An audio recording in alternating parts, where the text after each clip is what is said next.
The Rain from Chicago trailing here. 9 minutes, 49 seconds remain in the second half. Loser is not eliminated. We have one more fight as a deep three is launched, no good. And earned the right for a run back in the championship game.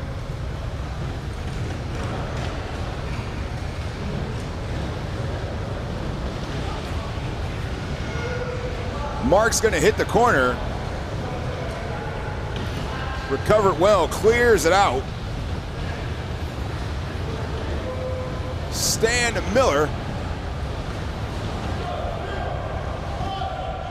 Adam out to Mark, takes the deep three, no good.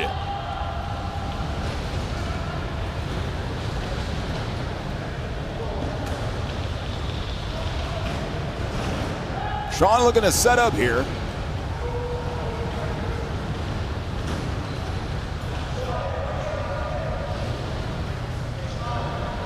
Cross court, maybe looking for a three or a deep two. Nope, dumps it inside. There's the three-point opportunity. No good on the connection.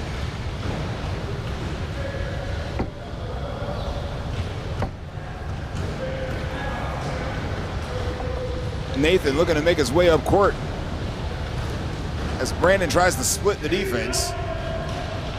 Kiefer's gonna set up that shot that's been money this half. He's gonna measure. He says he was in the key, he's not in the key. Possession resumed, shot, guess what? It's good. My goodness, Nathan Kiefer, a one-man band out there in this second half.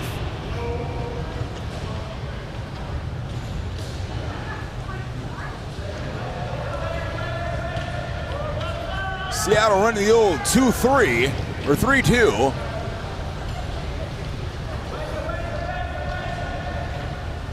As they're gonna attempt to wedge everything and prevent them from getting inside for easy buckets. The possession clock has run out.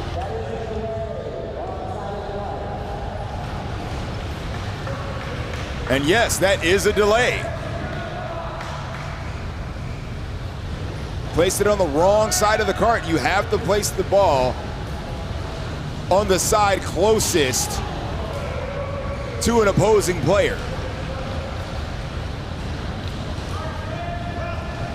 A bunny is missed and he capitalizes.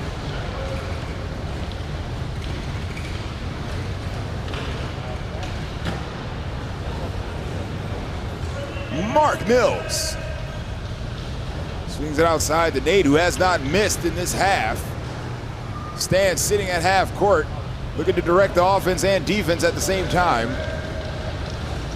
Dumps it off inside, shot sails high. Loose ball rolls all the way down court.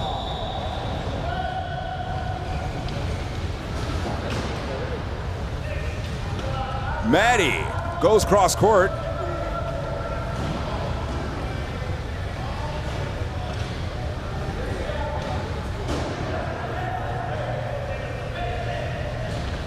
Looking to settle here.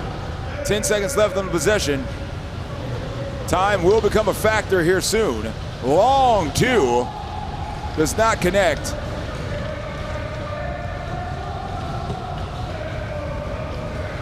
Mark breaks free, looking to split the defense. Sandwiched between two defenders.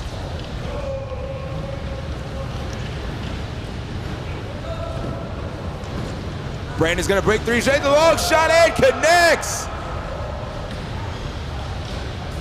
Blocked inside. Nate Kiefer thought he caught him lacking, and he certainly did not. Mark Mills! And this game is getting out of hand really quickly. The momentum has shifted. Mark might have another one as George is late to recover. Mark Mills, he blows the hardest shot in WhirlyBall. Can't convert on the easy bunny, and he makes him pay on the opposite end.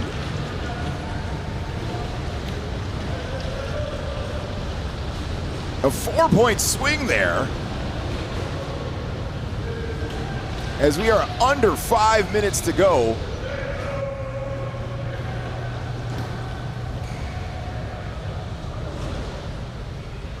Mark Mills looking to break his boy free. As Stan can't move mid-court.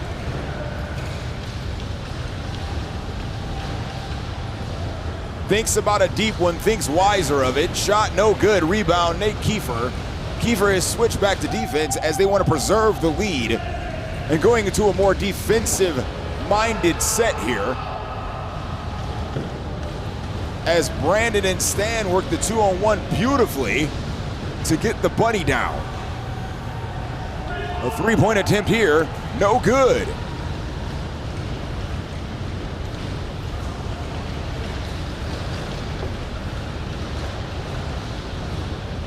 And the game quickly got away from the Chicago team.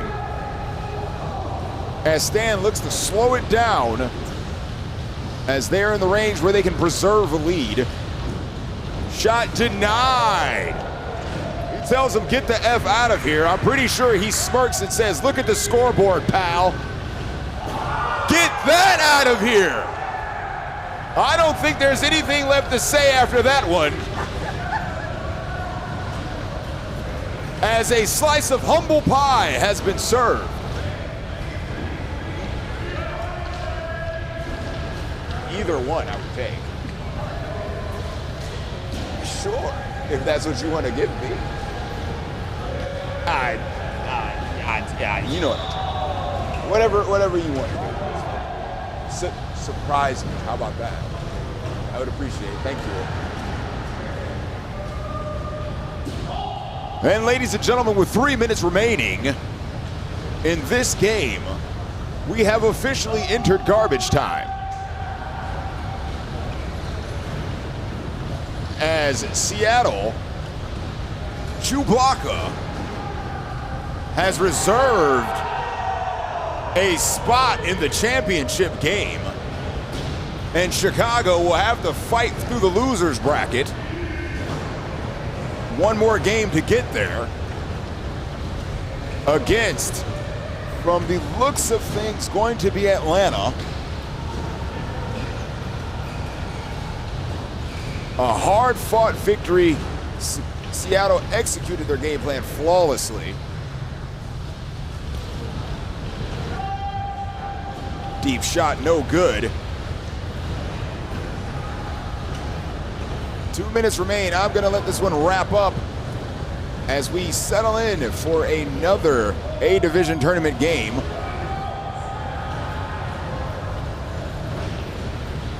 As Seattle Chewbacca will move on, but the Reign are still alive for a chance to defend home court.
Yeah.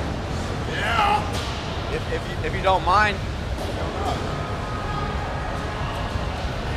You got the Noah headset? Okay. Yes.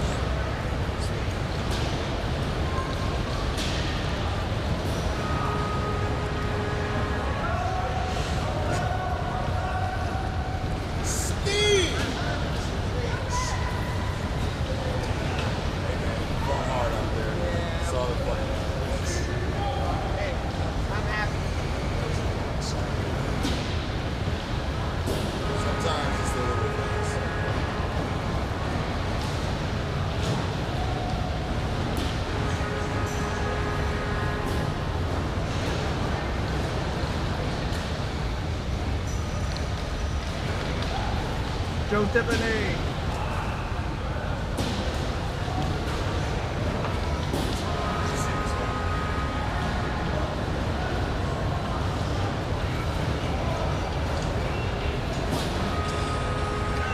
Shut up. I was in the hotel fucking rolling. I'm like, all right, this is getting absurd. It's getting absurd now. Finish it.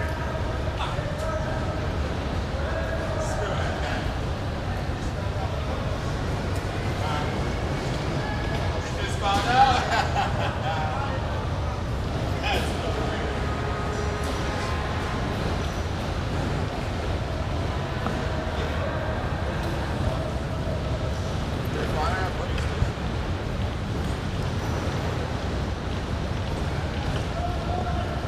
That's hilarious. I think so, yeah.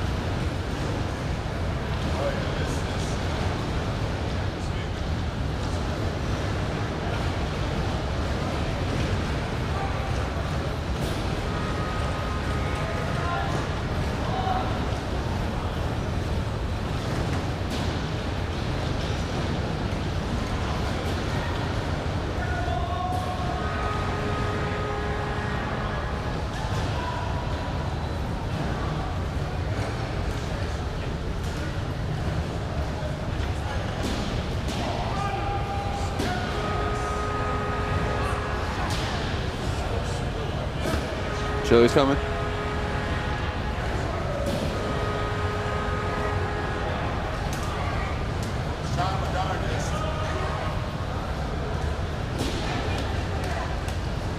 I have tried. The Cleveland boys. Oh yeah, here come the Cleveland boys. To the rescue.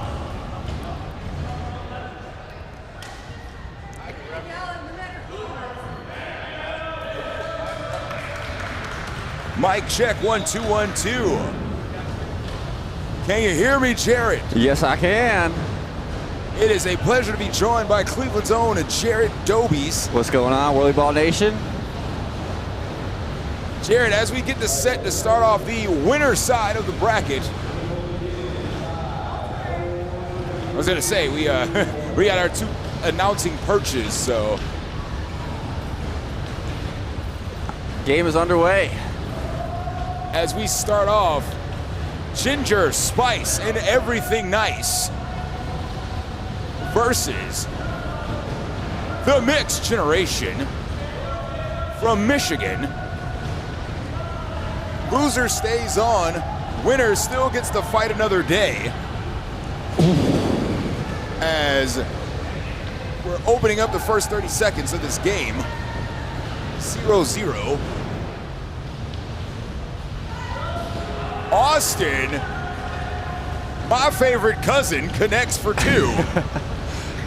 Now, Jared, playing in A this year, what do you think the keys to victory is going to be for either team? Definitely, they take advantage of the 3-on-2 that they're about to do right now, and also being patient with the shots. Patience is also key. I say Michigan's key to victory is going to be establishing their shooters just like they always do. So getting the ball in the hands of Doug and Timmy are going to be the main game plan as Tommy and Clint Fisher direct traffic offensively and defensively. as Clint Fisher opens up, no good. But Austin can do his thing one-on-one. And the Nice shooter's pass. got to shoot. Raphael, of course, as he likes to deem himself the sneaky bastard. Ralph is very underrated. I think he sucks. Just kidding. He's an absolutely phenomenal player. Again, can be in the argument for one of the quickest triggers in WhirlyBall. Again, I would say him, of course, Mr. Eric LaPlante. Yeah, for sure. Playing against that was crazy. Yes. Yes, you were unfortunately defeated by the quick trigger of Eric LaPlante. Yeah. As he just went red hot at the end of that game and could not miss a shot. Ice water in his veins. Yeah, him and James were kind of crazy to deal with. I mean, if we would have made that call like 2 minutes earlier, we would have been fine and that game would have been ours. But this year I just wanted to be competitive. So I think you achieved just that. As, again, one of the greatest WhirlyBall games I've witnessed in my entire career. And it's always rough to come in on the short end of that stick, but it does happen as Timmy gets on the board. Once again, their three main cogs, Austin, Doug, and Timmy, each contributing one shot apiece, as Michigan has the advantage 6-2, as Joe Tiffany winds up a hot rocket up the gut, but no good. Black needs help on defense. Well, that's the benefit of having guys like Tommy and Clint.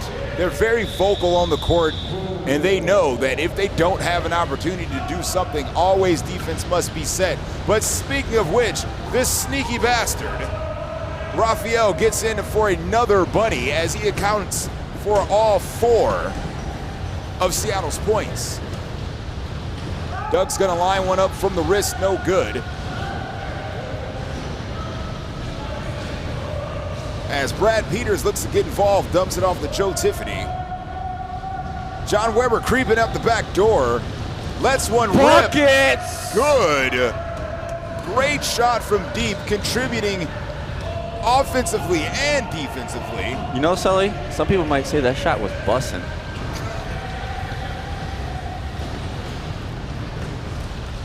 I think that some people includes you and you alone. But either way, as the kids say, that shot was indeed bussin'. As a deep one flies, no good. Rocking the vote there. Joe calling for it in the key. Again, that quick trigger from Raphael. Shot sails wide this time. 3-on-2 might have numbers. Dougie's gonna set up, flips it over to Timmy. Timmy shot off the side of the rim. No good. Joe Tiffany exploits the 2-on-1 as Tommy had to decide where to go. Leans just a little bit and creates the space for Joe Tiffany to connect. Timmy with the answer. BP. And that's the scary thing about this Seattle team is that everyone can get involved offensively and defensively. As Brad Peters, known to light up a scoreboard, has yet to attempt a shot. And that's the reason why, because Joe Tiffany can connect. Each Seattle player trusts each Seattle player. Christie can light up a scoreboard. Brad Peters can light up a scoreboard. Raphael can do the exact same thing along with unlimited champion, Joe Tiffany. And this offense for Michigan primarily runs between 3 guys as the pinch is on. They got a Timmy sandwich. Yes. 10 seconds left. They said someone else is going to demand the ball, but Timmy shakes free with 1 second to go, flips one up, no good. Joe Tiffany demanding the ball, cross court, Christie, shot, good. Oh, bumps off the chest, falls into the cart. 3-on-2. Where's Doug gonna go with this one? Leans back and rocks the boat. Joe Tiffany, my goodness. Active hands. Leans and rocks. looking for a shot. He's gonna raise up out of that seat, release the high one. Shot. The most unguardable shot in WhirlyBall. Got him a couple times this weekend. That's also an accomplishment, but I tell you what, you can be the best goalie, but man, when he rolls it up and gets on the side of that car, it is almost automatic. But Timmy, of course, answers the bell right back on the other end. Goodness gracious, Brad Peters has introduced himself to the game. As Seattle is shooting at a scorching hot percentage to start this game off. If they're gonna shoot like this is gonna be a very tough game to win for Michigan. Seattle up by 6. Tommy looking to get involved. Release the quick one, no good. And I think Seattle will live with that, as they don't want the ball in the hands of Timmy or Doug. Pass sails wide of Raphael. Joe Tiffany demanding it again. Raises up on the seat, shot no good. Brad Peters can't get it off the backboard. He already shoots high, but when he raises up in that seat to get those extra inches, that shot is unguardable. Doug's gonna wrap around Austin, but guess what? They are screwed on defense as Clint Fisher goes straight through the middle to try and correct, but he's got to make a decision. Makes the wrong one as Raphael, that sneaky bastard, connects.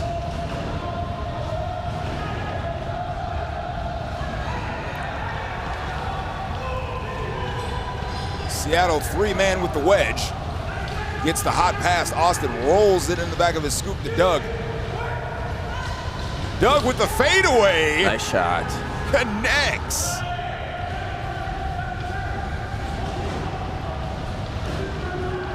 Joe Tiffany looking to creep in the back door. Off the backboard. Raphael can't handle it. Goes off the top of his scoop.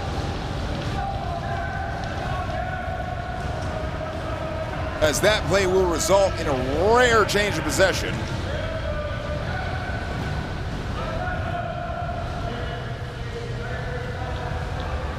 And that was the old pass shot. If they miss, he was depending on Raphael to grab that rebound and potentially lay it up. But goes off the top of his scoop, resulting in a Michigan possession. Clint Fisher slowly making his way up court, sets up Timmy. Timmy's gonna race him. Of course Timmy's gonna race him, but John Weber ain't the one. As the woo has not left. The spirit lives on in Joe Tiffany as he's hooping and hollering up court. Seattle's got to fix their defense. Joe's with the shot. Christie, of course, the consummate professional, knows even non-verbally they may be screwed on defense. Casually strolls back and resets the defense as Joe Tiffany acknowledges her presence and buries the shot.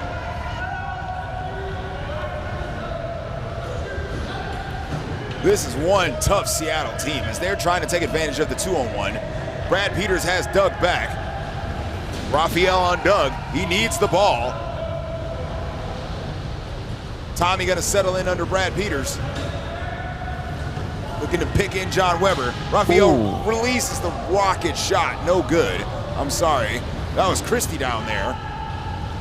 All I saw was ginger hair and said, you know what? That's gotta be one of the two. Rolls it inside. Nice conversion there. Winners bracket.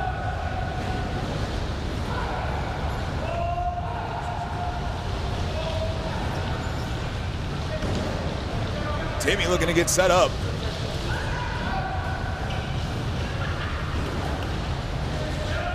Get that out of here, my God. Nice pass. Back to it. That wasn't a pass. That was a block. As Joe said, nice pass from BP. Goodness gracious, the old block pass. And Michigan calls a timeout. Timeout in the first half. Right, the old block pass. Block pass shot assist. Right, that was a block A pass and assist, all in the same play from Brad Peters. Only a player of his caliber is capable of performing something like that. Goodness gracious, 12-point advantage and the route is on.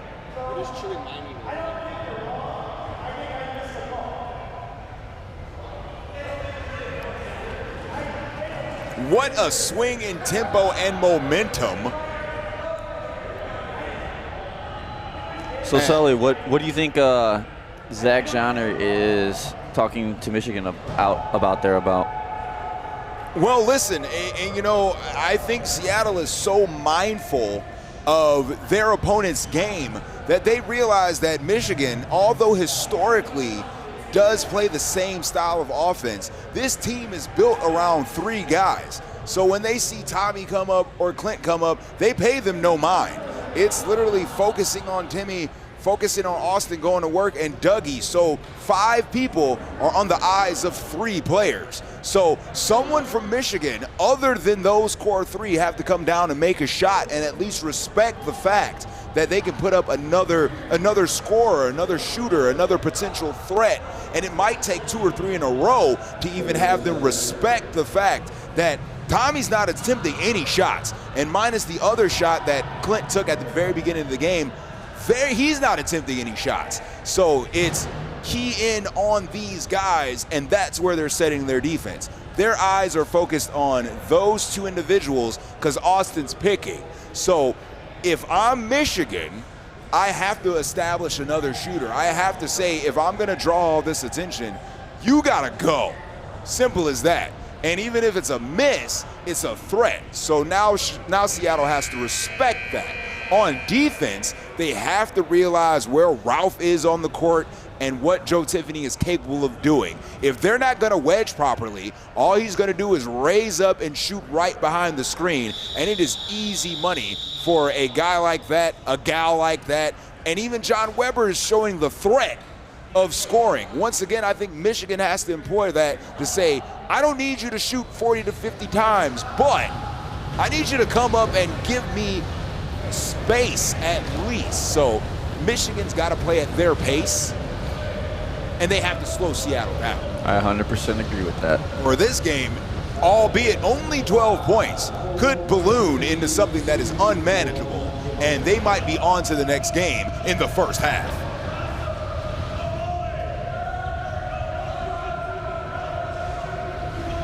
Why is there a fan behind me? I'm freezing. Get that thing off me. Seriously, I got an ice cold beer right in front of me. I'm good. Joe Tiffany. But thank you for your consideration, Dan Doherty.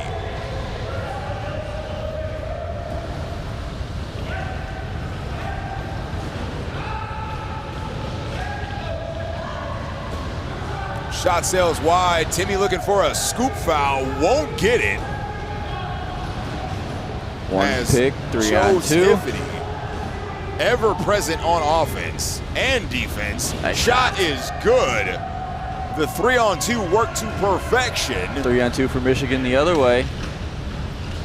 They're trying to do the exact same thing. Brad Peters trying to correct it. Austin trying to set the pick to keep Brad Peters out. BP's in. But he is not to be denied as Joe Tiffany with the beautiful buddy bump to get him into the wall. 3 and a wedge. As once again, nonverbal communication working so well for Seattle. As Doug lets one fly, but unable to connect. Joe trying to draw the defense away from Brad Peters as he works his way outside. Christian Raphael working on that side. Shot sails wide, no good.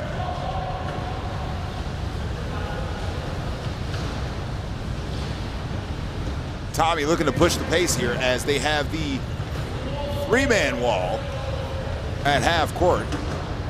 Raphael keeping an eye on Timmy so he doesn't come up court. Clint Fisher. Clint Fisher's gonna have to make his way, looking to split the defense. Joe Tiffany right on him.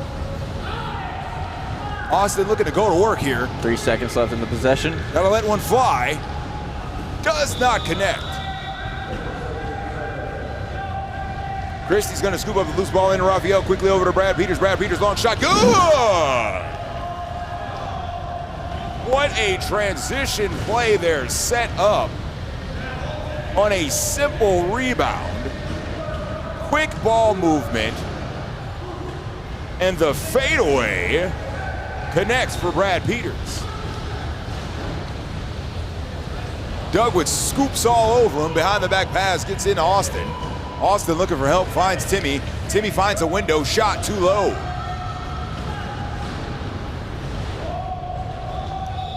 They're just unable to get inside. They are working everything from 3 to 4 welds out, and I don't think that's going to be the key to success here in this game. Tommy! It's a quick piece from Joe Tiffany, deflecting that ball behind the backboard as the ball turns over.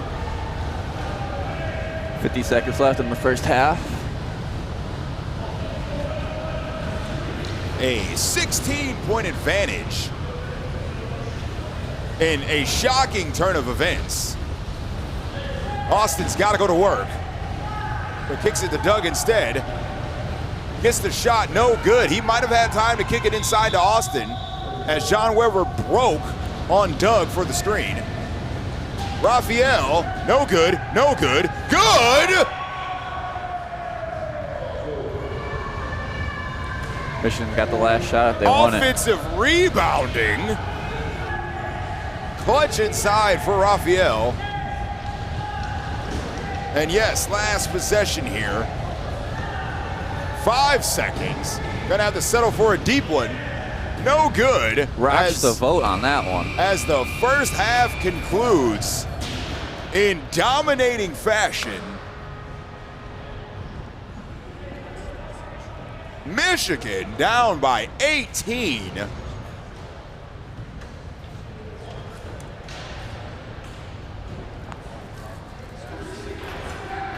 Michigan gonna have to get something going rather quickly.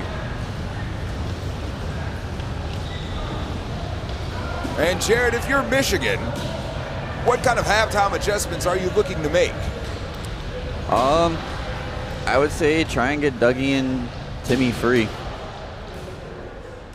Well, that's Seattle's game plan, is to stop those two. So unstoppable force meets immovable object here. But again, like you said, somebody out of Clint or Tommy has to come down and be a threat and try and hit some shots. Which is very shocking to me because Tommy's been playing this game for a very long time at a high level, and he looks very timid. Like, he doesn't want to shoot the ball. Like, he doesn't actually want to have anything to do with the ball. So at this point, that has to change in order to open up the rest of these guys on Michigan, because they can score points in bunches. But like I said, they're gonna have to have a threat of someone else coming down and hitting a couple shots. Maybe if they can't get the other guys free, Austin just goes to work one-on-one on Weber, which is a matchup he is very capable of winning. So a couple buckets on the other end makes the defense respect the one-on-one matchup, and maybe they send a second guy to come back and help. But until they prove otherwise, they're just going to stick to the game plan. Michigan's got to change a little something, because again, this is winner's side. They're not out if they hold the L in this one, but they're going to have to make an adjustment somewhere. Do you think that they'll maybe double cherry pick at some point? So Seattle is very well equipped to defend the double cherry pick. So that gives them free screenshots, and I don't think that's something you want to give up to Seattle. Joe Tiffany or Brad Peters or Christie from the middle, you can forget about it. So if you're gonna hope they miss to try to get points on the other side, I don't think they're gonna miss. So you're not gaining anything from the double float that other teams could probably give you. But having said that, something has to change. I don't know what that something is. Something has to change. I agree. Joe Tiffany down there giving the words of advice. As Seattle playing very well.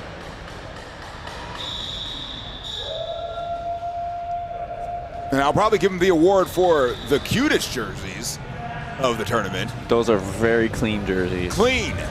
Ginger spice and everything nice, representing the Powerpuff Girls. Very, very clean. Job well done.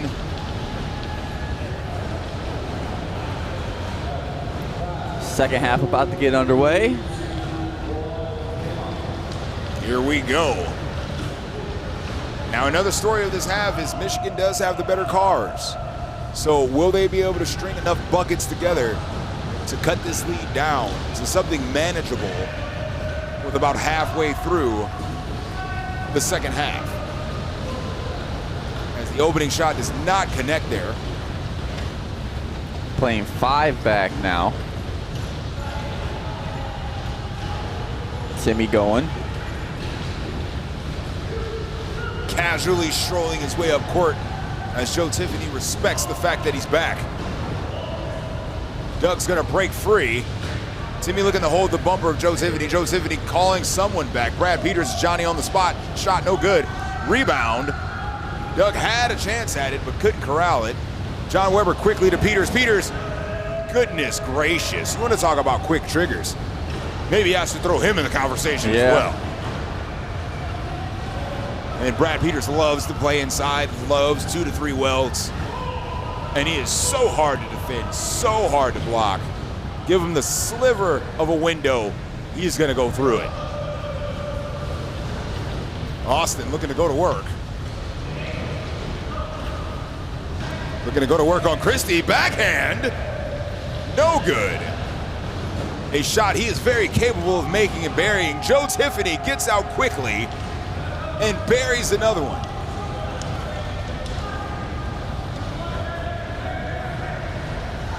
Like going shot for shot with an alcoholic, this is a challenge you do not want. Austin's gonna casually stroll inside as Christie's car was not moving. Like I said, the red car is significantly better than the black cars. Joe Tiffany misses the long one.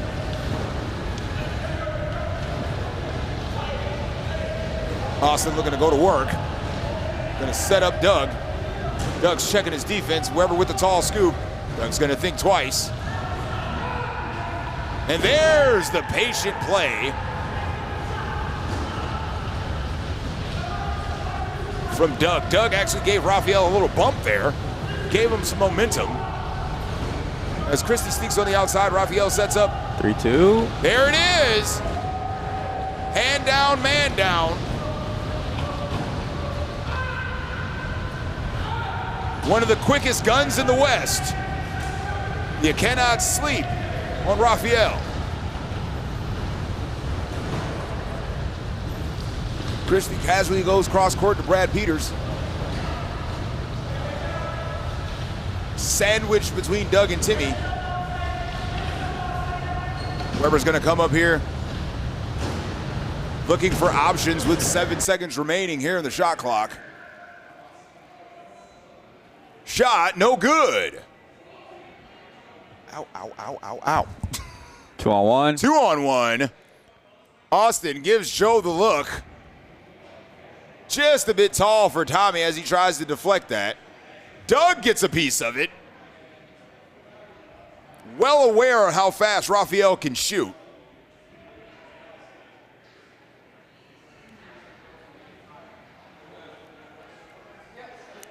Doug's gonna line one up, shot no good. Raphael kicks it to Joe Tiffany. Tries to bump off Doug, but Doug works his way inside. Pass to BP. Back to Joe. Excellent ball movement displayed, of course, here. Austin breaks free again, but can't bring it in. That would have been back-to-back-to-back bunnies, and that might have been the momentum shift that Michigan desperately needs. Raising up. The most unguardable shot in WhirlyBall does fall short.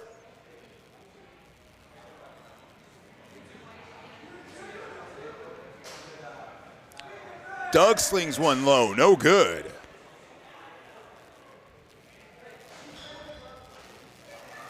3-on-2. Raphael fires away. It was more of a safety shot because Joe was coming up the outside. So if he misses, he normally counts on Joe to get that rebound. John Weber might be giving Timmy a call because he certainly has his number.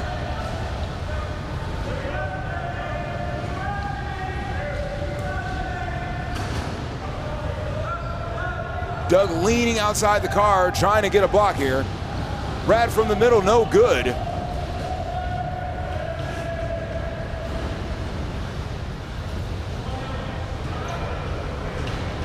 Tommy and Doug trying to trap Joe Tiffany in the key, but unsuccessful as he wiggles out.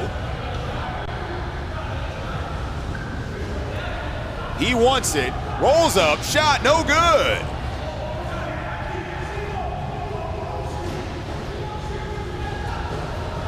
Barbecue Does chicken. the same thing. Absolutely. Jared, accurate description. Cart side to side like that. Joe Tiffany with the most, again, unguardable shot in WhirlyBall. That is indeed barbecue chicken. All good, sir. I got you. Dougie with the screenshot. Looking for that window, no good. Oh, drop some.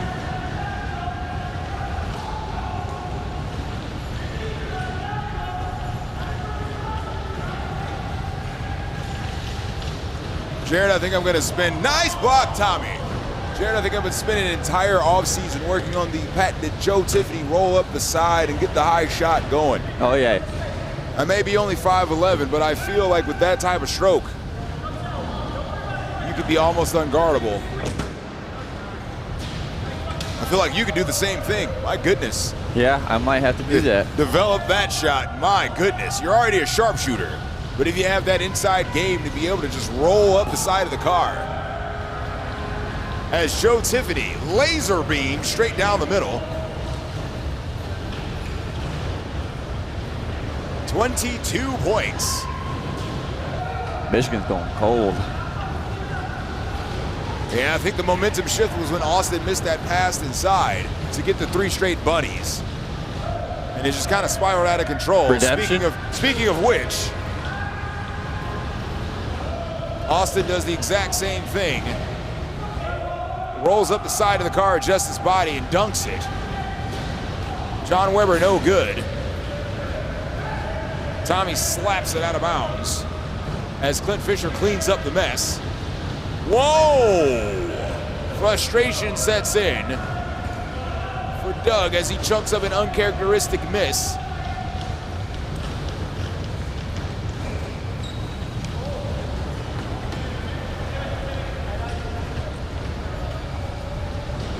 Christie working her way up court, goes cross court, Joe Tiffany. Shot no good.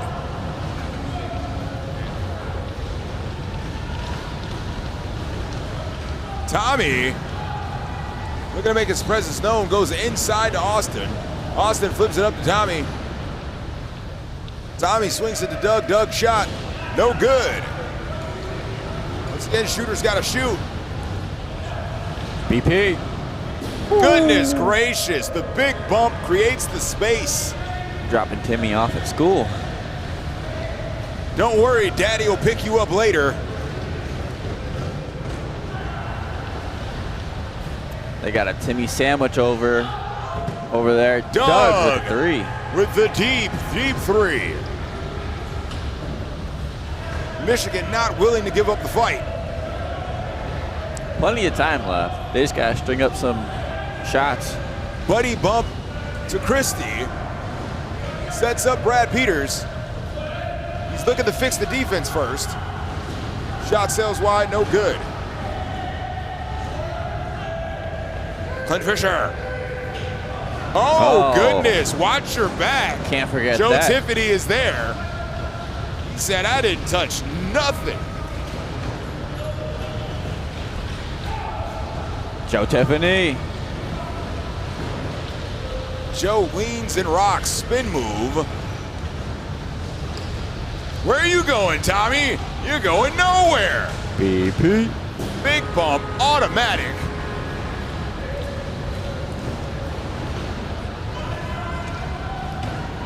Doug calling for it. Oh, the angle shot, no good. Shall I say the reducers have been real this year? So real, so real. Quick angle shot there from Joe Tiffany, and this is basically all said and done as they can get no defensive stops as Joe Tiffany and Brad Peters, Raphael and Christie stayed hot coming out of half. Everybody hit shots on the Seattle team. I think that's what made the difference. And For they sure. shot it at a high percentage. I mean, when you can look at, my goodness, Disgusting. that is without question barbecue chicken. Austin, the only offense in this half. Minus a Doug 3, Austin has provided every point. And you did say that this Michigan team is not out of it, correct? Correct. This is the winner's side. So they'll have a tough test, whoever they face next. Because I do believe the Mylanta team is still in it. Because I do believe they eliminated James Gill's Seattle team.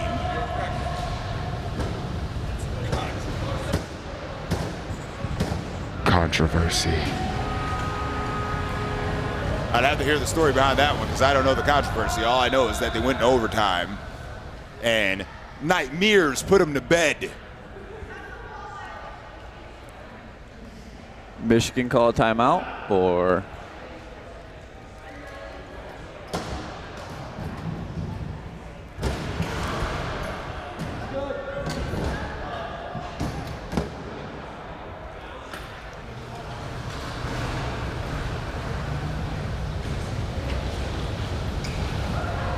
yeah, I heard you. You can't hear me? All right. Yeah, that one, in the beginning of overtime, they called a timeout, but it was supposed to be a mechanical timeout. Wasn't called within the first 5 seconds of possession. They came out and checked the cart. Cart was fine. So technically, if you call a mechanical timeout in overtime and the cart works, it's a 4-point penalty. Normally it's a 2-point penalty if you don't have your timeout. So if you didn't use your timeout, you lose your timeout. If you used your timeout in regular play, it's a 2-point penalty. But if it's in overtime or you don't have your time, or if it's in overtime or I think within the last two minutes, it's a 4-point penalty. So it wasn't assessed, or it was assessed? from what I understand is Sam Kim is a good guy and he just opted for 2 points. So, but from what I understand, the ref should never have granted the timeout to begin with because it was past the 5 seconds. It was a whole thing of... Oh, hold on. I messed that up. It's all right. I'll wait for it. Did you not hear it? No. Oh, wait. One more time. Controversy. Thank you. I'm like, do it again. What about this one? Get the cocaine! Sorry for anyone I just with that. That was much louder than the other sound. Yes, it's incredibly loud. I'm hoping that people who are listening don't have headsets on, like me. No, Jarrett. Sorry, my bad. I did it to myself. Controversy. Controversy. But hey, we're going to wrap this one up as this game is going to come to a conclusion. Once again, Michigan lives on to fight another day as they will go down to the loser's side as Seattle will await the winner of the loser's game. They are secured in the championship game.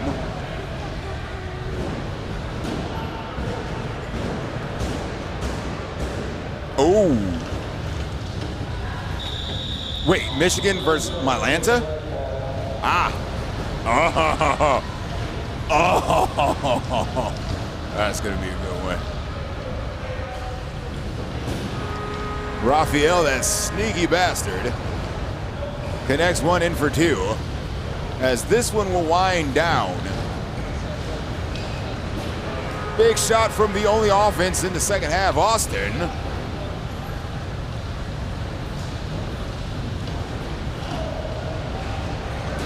Ha! Feel the rim. Reducer. Reducer. Reducer. Now, we will await the next game here on Court 1 as we enter the loser side of both brackets in both divisions.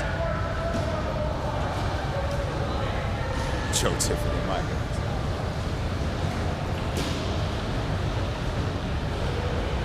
Whoop!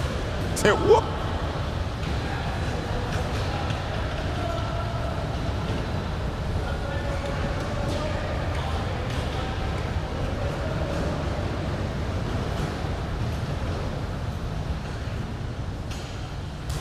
Denied.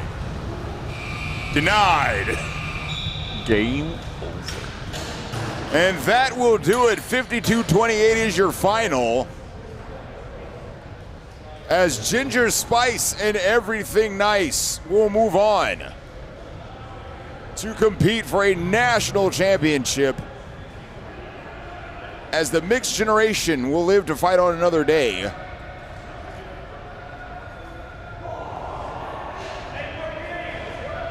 And I will take a brief respite. Get out of here. Trying to put me in the master lock. Get out. And I will join you guys here shortly after a brief break.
Correct. We're on the loser side of A, as the loser side of B.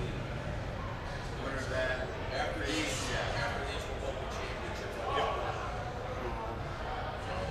My talk for the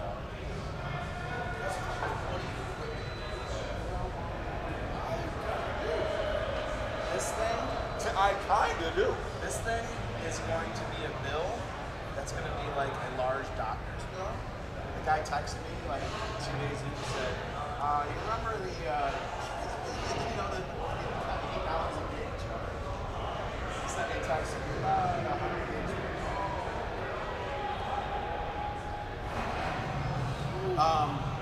So to try this out cost me a little over $300. This has been my internet. Because the internet here sucks. Yeah. So that's how much just to stream. I could have just recorded it and uploaded it later.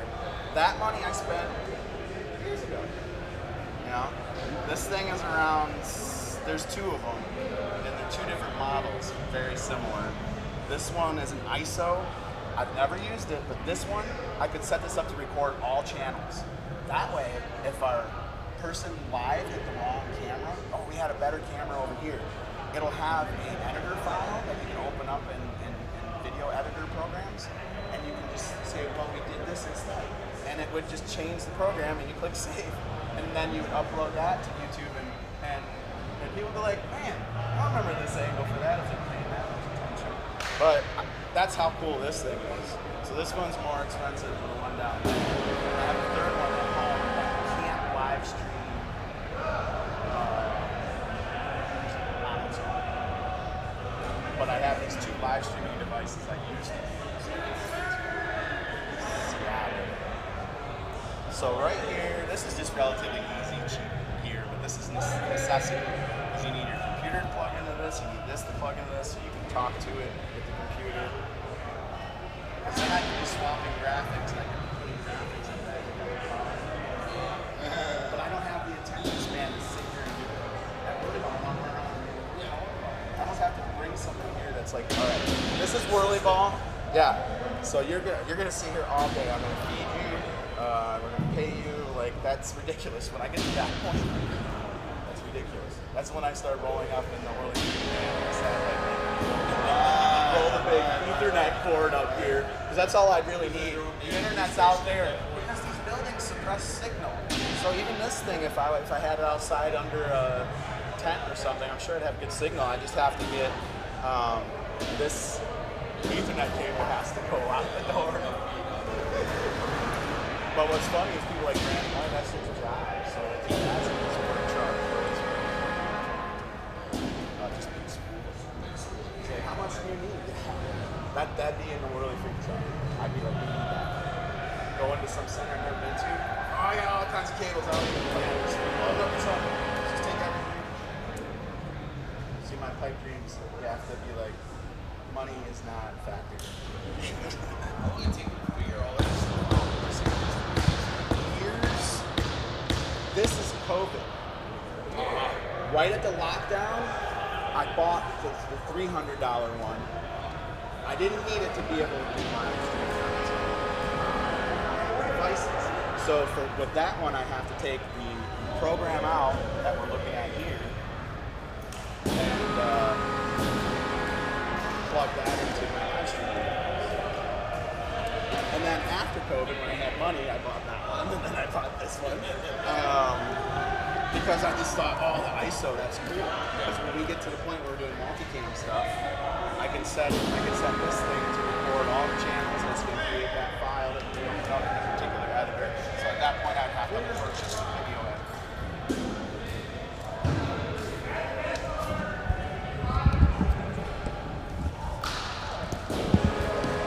Hey everybody, this is the Whirly Freak talking to you real quick. Just before we get into this game, I want to thank everybody that's supported me, whether you've sent me some money through Venmo or if you joined our recently created Patreon. Shout out to Justin Dewitt, the Whirly nerd on that list, and also my fellow Whirly Freaks, Brandon White, and of course Dan Doherty of Dan Doherty Scoop Co. Yeah. So this internet source is very pricey. I probably won't do it again. But shout out to the guys at Mr. Net that gave me a good deal to try it out. It was a little laggy on certain days at certain times, but for the most part, it's been pretty good, I'd say. But yeah, it's been a good time. Hope everybody's enjoying it. We're probably gonna get some commentators up here in a minute and enjoy the show.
You can still tell me.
Because we were begging like Sean to just fucking sit back, rip it.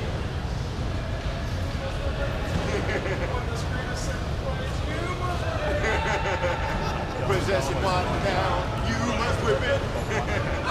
Now rip it. We've been doing it ever since. So every time we see a screen, rip it. Fucking rip it, man. I'm saying. It can go, it can be the play right after bitch sent me a screen. And then rip it. Like the one whoever sent the screen is just, yo, rip it.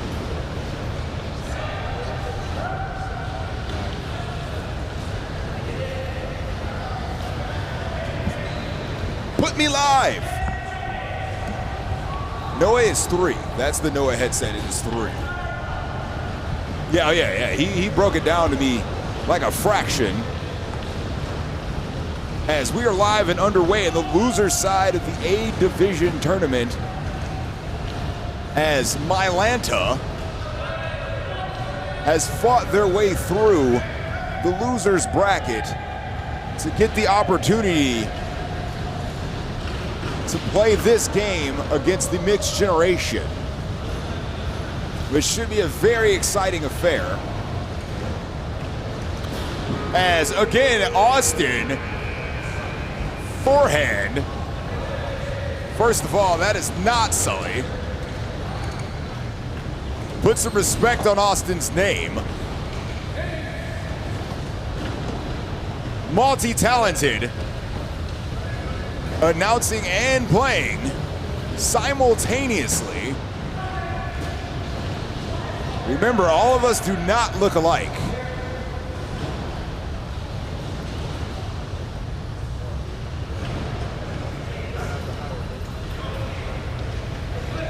Yes, where's Howard when you need him? I think we all miss Howard just a little bit.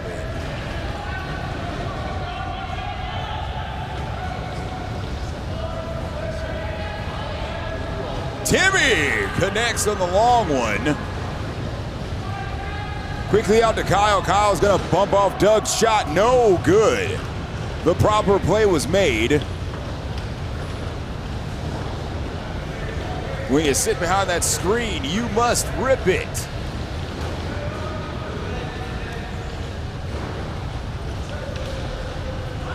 Timmy, cross-court Clint. Clint wide open lane.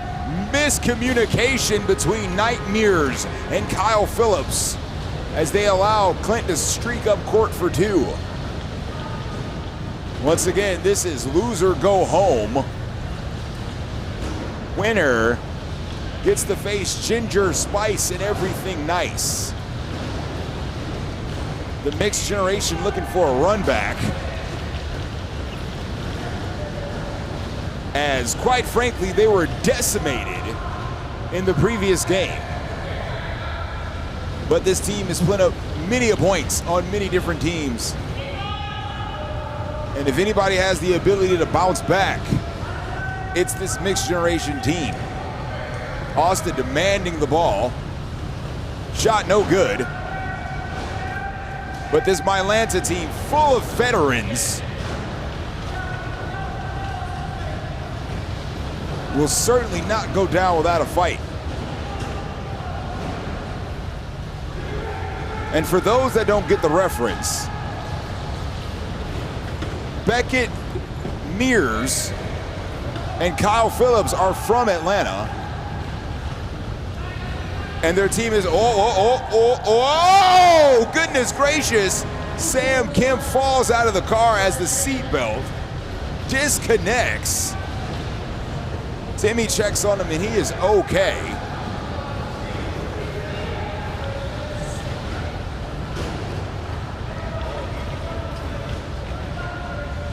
So a 4-point swing there as a slash is assessed.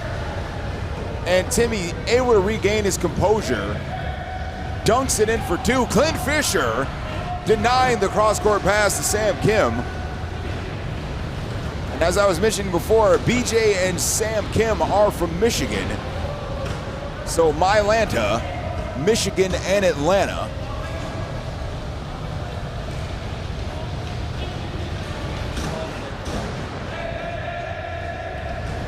Clint Fisher looking to work his way up court. Gets it over to Austin. Austin trying to set up Timmy. Doug working his way up the middle.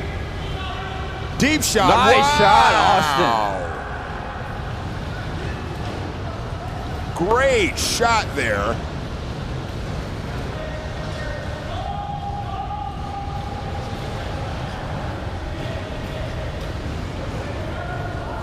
BJ working his way up court here. Looking to set behind Beckett. Sam draws in the defense, sets up a wide open BJ shot, does not connect. Doug 2-on-1 with Austin, connects.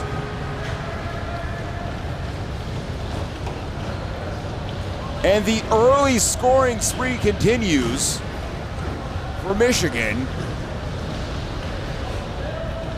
As Kyle Phillips looks to set up half court, wants the 3, does not connect. Tommy with the rebound.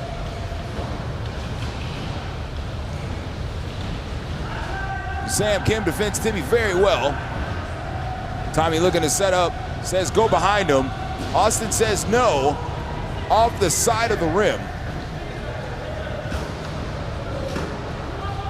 You know what's surprising me, Sully? Speak on it. That Beckett is not getting involved in this offense. It is a kind of shock because this offense does flow through Sam Kim, but Beckett has been shooting lights out as well. So if I'm not mistaken, Beckett has not attempted a shot, which defensively he does bring you a presence. But I don't know if that was the early game plan or something that the rotation just caused. Because Beckett, the aforementioned, is working his way up court right now. As Mears looking for an option, Kyle's gonna want to set up, goes cross court, BJ sets behind Beckett, connects. He's not gonna do it on the offensive end. He's trying to do it at least being supportive.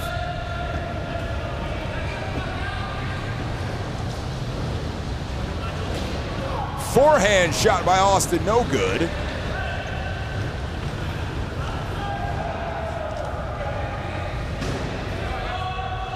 Timmy! Great patience displayed there.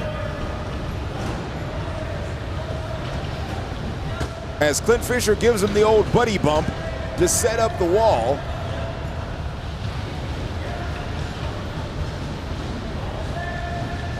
Beckett quickly over to Kyle. Kyle finds his window. Shot sails low. Clint Fisher. Johnny on the spot. It's Timmy. Timmy looks to go inside Austin. Austin sets one up. Rebound, Clint Fisher. Back inside to Austin. Does not corral that loose ball. Pass came in a little hot.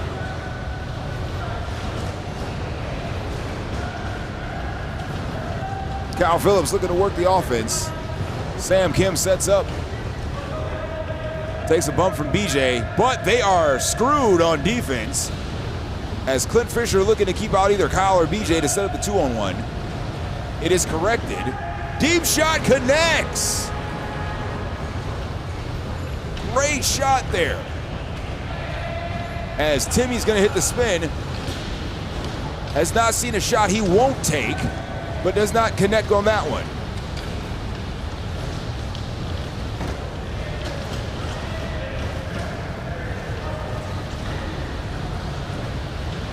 Sam Kim looked like he had position. Does not get it. Slams his, well, also pseudo slams his scoop in frustration.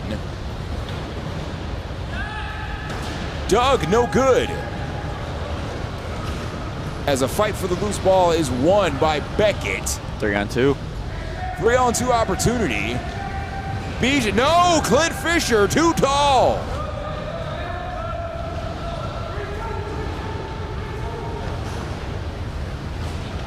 Doug backs it up. Shot sells high. Rebound once again for Beckett. Clint Fisher trying to interrupt that pass.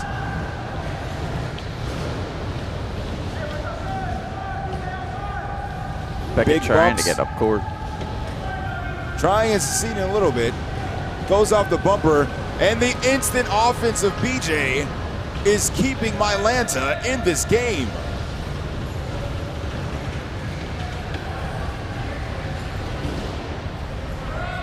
Three-man wall with the wedge set up here by Mylanta. Gets inside of it. Mears covers Timmy. But Doug's waiting in the wings. No good. I think you get the ball to the man with the hot hand. And BJ does have possession. He's creeping up the back door. 3-2. Mears. No good. But he gets out of the key. Swings out to Sam Kim. Sam Kim's gonna set up. Clint Fisher sets the defense. Spin move. Side shot. Connects. Nice shot. The hustle by BJ set up that play flawlessly as they didn't give up possession, but a 2-on-1 opportunity. Austin's gonna hit him with the look. Jumps out of the car and dunks it.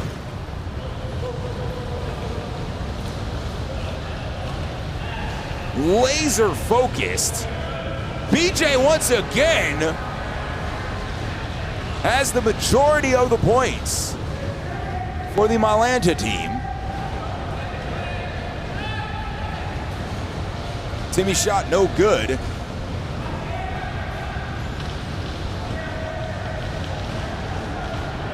Goes behind the back, dribbles. Sam Kim.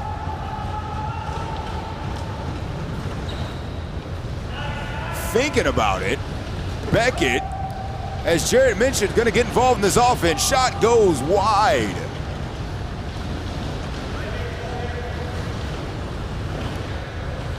One minute, 50 seconds left. Only a 6-point game. What was turning into a pseudo rout at the beginning of the game has turned into manageable territory. As again, BJ has supplied the majority of the offense for Mylanta. The aforementioned, he wants a screen. Beckett trying to set him up. Doesn't get it. Nightmare's creeping on the back door. Gets it. No, he doesn't. Austin will have none of that. Doug doesn't make him pay on the opposite end. Clint Fisher's gonna gather, goes cross court. Timmy. Oh, goodness. Stonewalled by Kyle Phillips.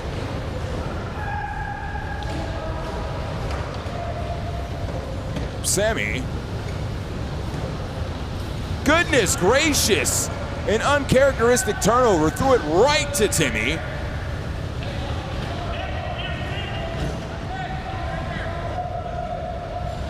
Tommy's gonna break free. Gets the bump from Sam to get in position to set up Beckett. So Tommy doesn't break free. Clears it out to Austin. 7 seconds on the possession. He's gonna rip a long one. No good. 15 seconds left in the half. Last shot situation. Or best shot situation. They got 3 guys. 3-on-1. And capitalizes. Austin gets the heave a long one.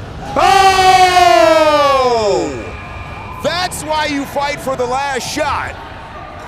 To make sure situations like that are prevented as they get the 2-on-1 in, but left Austin with way too much time on the clock. From his own key, too. As he rips an 8.5 weld shot to put an extra 3 points on the board. So what should have been an 18-15 game has turned into 15-22. And now, the mixed generation gets the faster carts. So with the lead and the cart advantage, that could have been a costly mistake that cost them ultimately this game.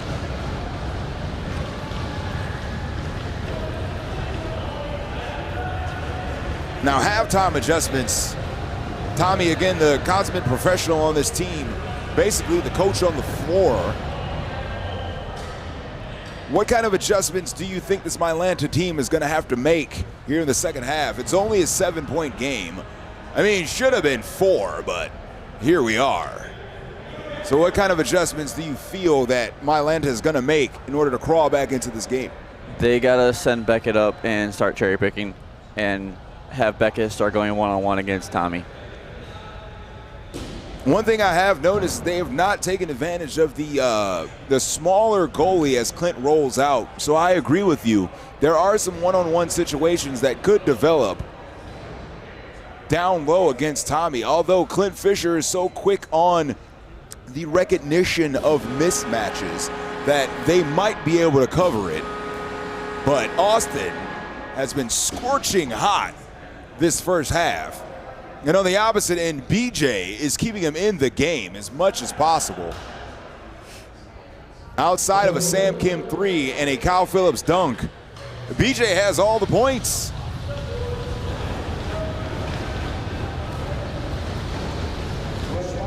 And again, that one at the end may be a mental mistake. Even though they did have the 3-on-1, they still didn't drain the clock enough. No, not at all. To the point where they could not let off a second shot, and Austin made them pay.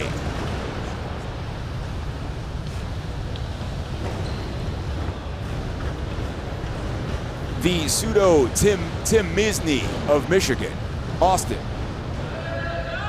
Deep shot from Doug Sauls low.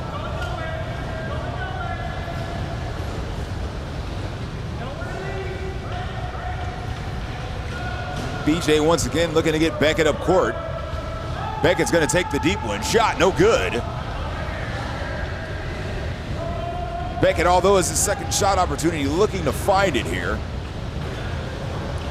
Beckett is in the slower car as well.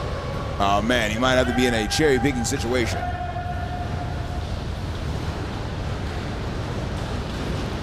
Doug sets up right behind Clint Fisher.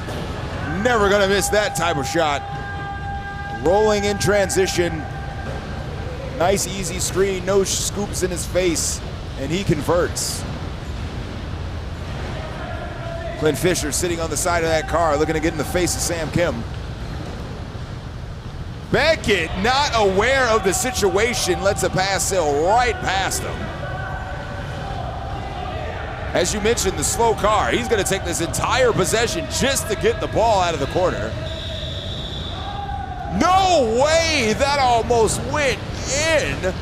A desperation heave from the opposite end almost falls true. Clint Fisher can't convert on the dunk. He's in the key, and that ball will turn over.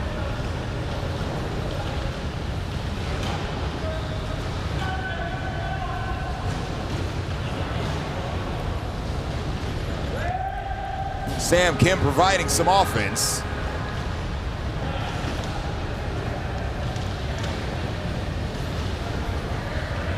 As the lead sits at 7.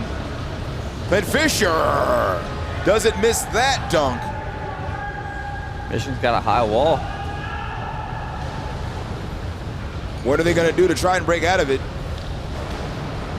BJ not known to go one-on-one. Looking to set somebody up. That's 15 with the ball, but it's not called.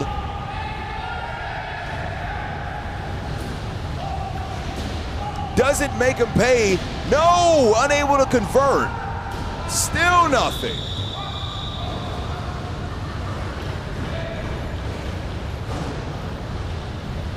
Timmy, you can forget it.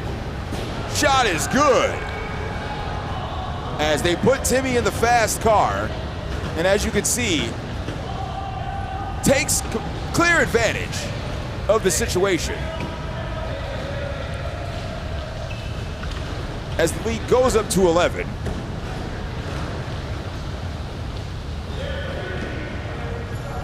Kyle Phillips looking for somewhere to go. BJ unable to connect on that one.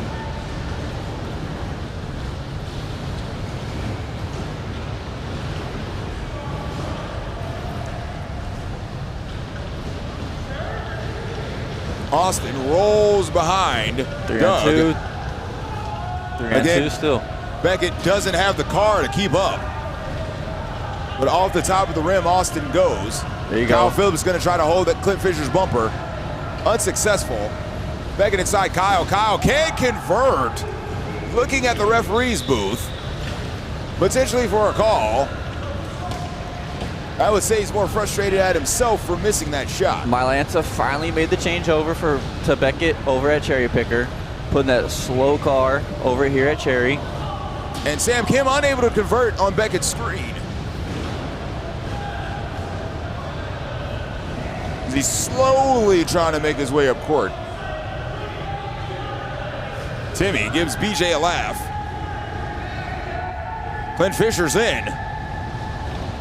BJ quick to recover, swings it out. Doug leans in, shot. I don't know if that was tipped or that was just a horrible shot. Sam's got it. And very uncharacteristic of Doug. So I'm just going to say that was tipped. Austin takes it off the chest and gathers the rebound. As he's air humping the car.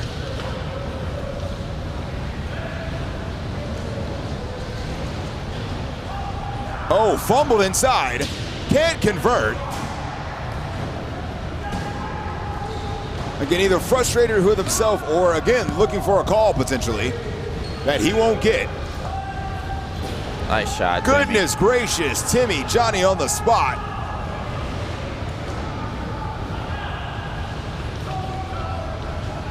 Mylanta calling a timeout. A timeout is called.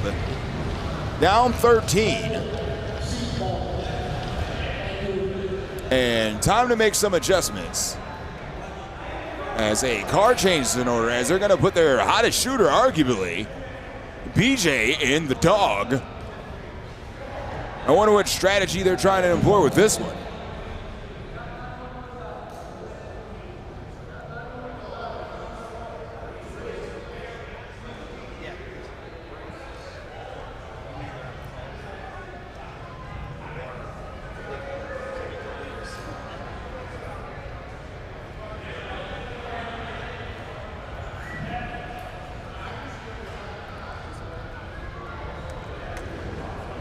Since they're in a timeout, I'm going to take a quick respite, and I'll be right back for the conclusion of this Mylanta-Michigan game.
Lean with it.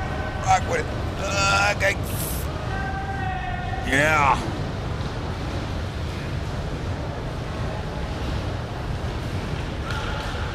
Back with the second half after that timeout.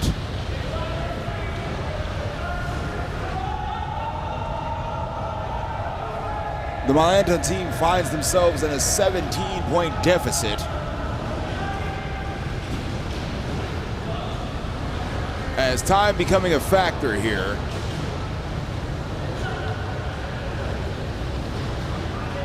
Michigan looking for the run back against Seattle.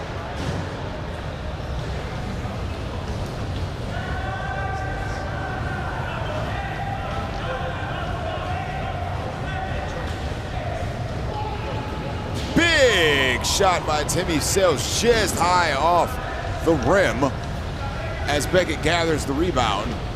Now to make something happen quick, and it does not occur on that one. Timmy with the long two connects. 20-point advantage here.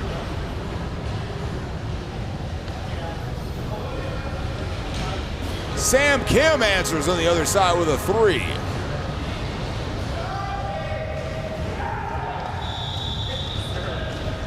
Doug stuck in the key, gets called for the violation. As the ball will turn over one more time, Sam's gonna rip another three here. To try and chip at it, and he does back-to-back threes.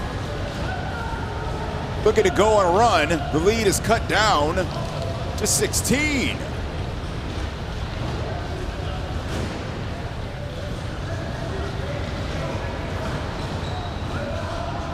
Timmy.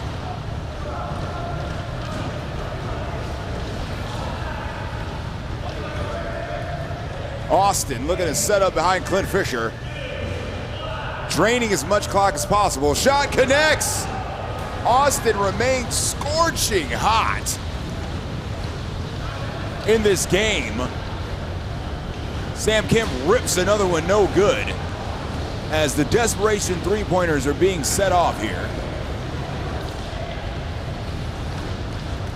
Austin bounce pass. Clint Fisher can't handle it. Ball's gonna turn over.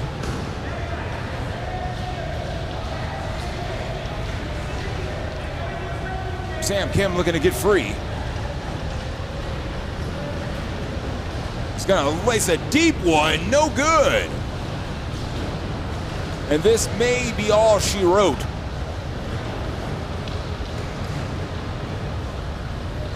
As the mixed generation Michigan team enter the revenge game against Ginger Spice and Everything Nice, where they're gonna have to beat this team twice in order to secure a national championship in the A division.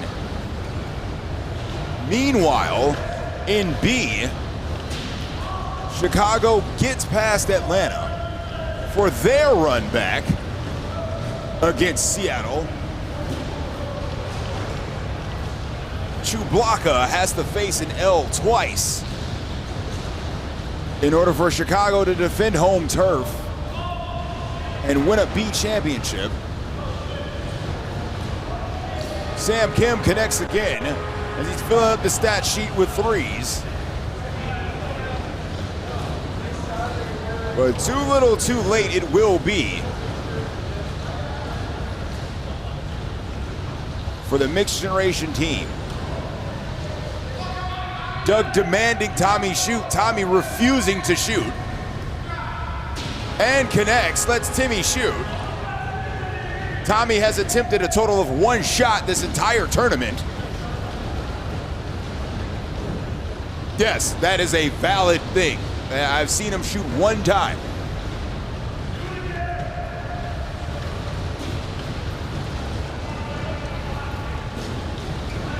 And this is all over but the clock expiring.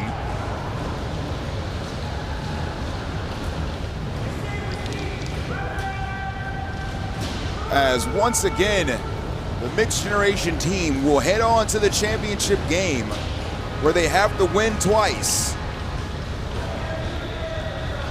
against Ginger Spice and Everything Nice.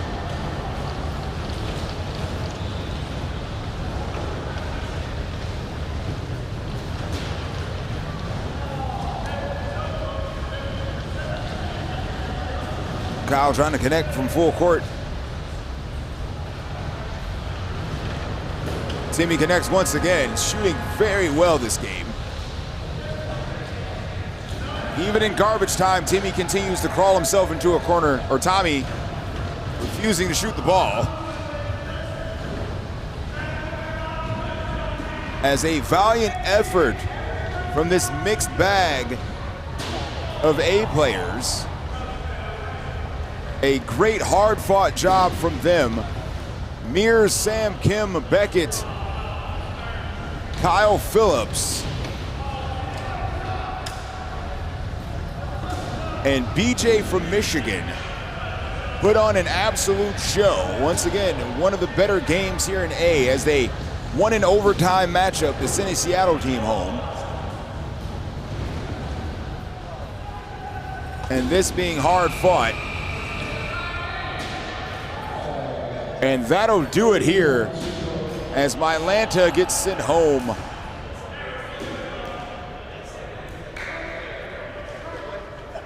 And the mixed generation will earn the right to run it back here in the A championship. And we will resume commentary as soon as that game starts.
Hello, everybody. Whirly Freak talking at you.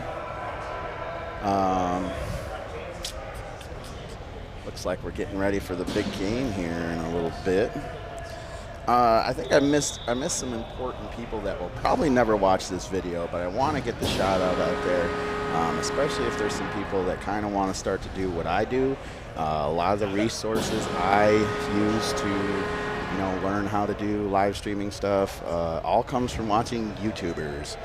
So a big shout out to Photo Joseph and also Aaron Parecki. Look up those guys on YouTube if you're into live streaming stuff. A lot of stuff I've bought over the years, I would watch one of their product reviews first, and if it was something I thought we could use, I would buy it and then watch their their videos, because they show you all the little tips and tricks and all these things. And there's a lot of stuff I know how to do that I just I can't do, because when I'm here I just want to party. I want to hang out with people and socialize, and I can't just sit here at this live stream and be clicking buttons all day to put graphic overlays over the video. I would really have to have somebody committed to doing that, you know what I mean? But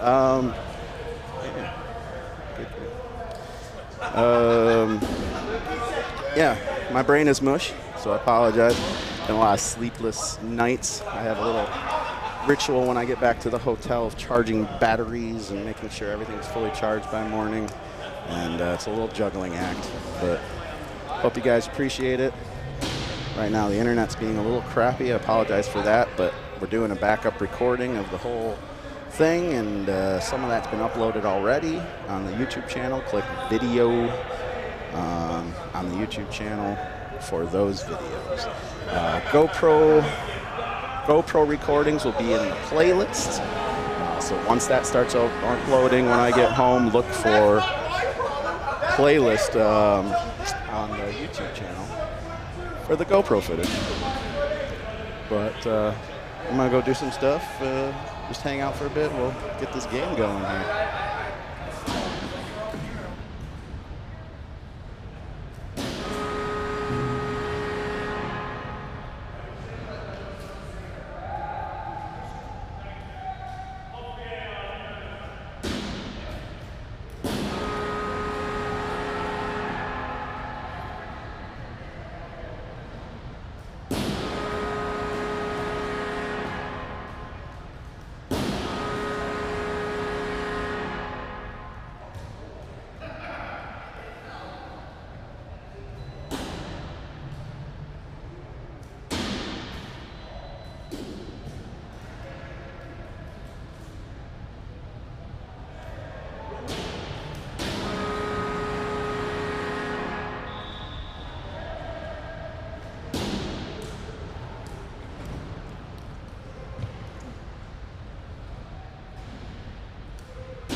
4-2. Response on the other end by Austin. He was the hot hand in the last game.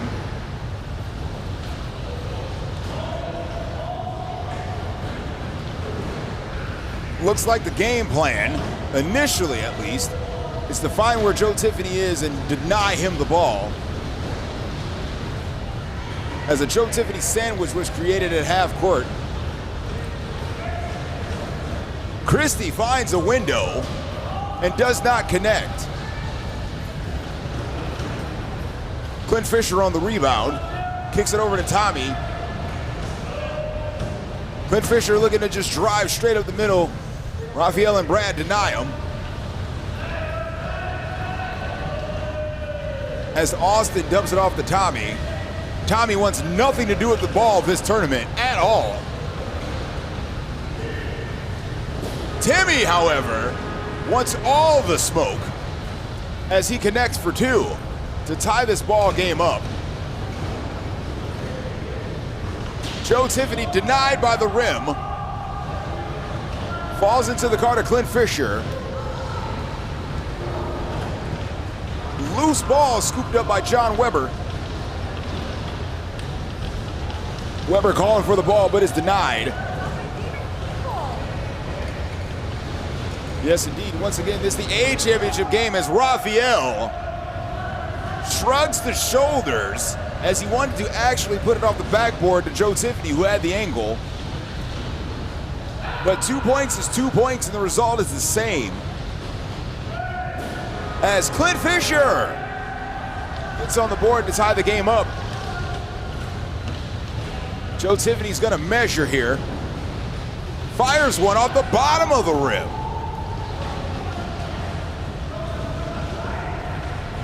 Two shots by Joe off the rim as Timmy rolls up the right side. No good, but recovered by Michigan.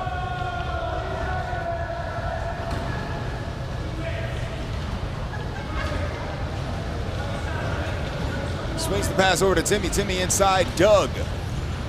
Doug's gonna settle for the long one. Measure, shot, too high. As the rebound's gathered by Joe Tiffany.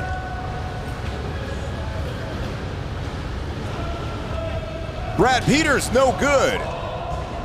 Timmy reaches outside his car, grabs the rebound. Defended closely by John Weber and sandwiched.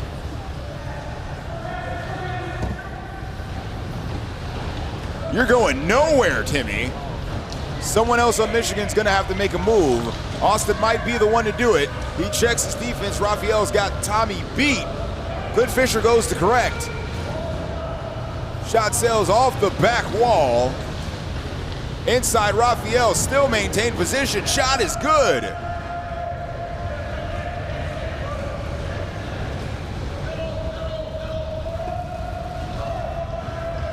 Clint Fisher fires off the quick shot but does not connect. Rebound is not gathered by Austin. Joe Tiffany is in love with the rim.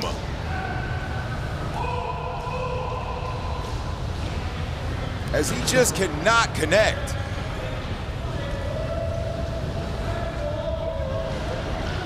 Brad Peters following around Timmy, making sure he doesn't get up court.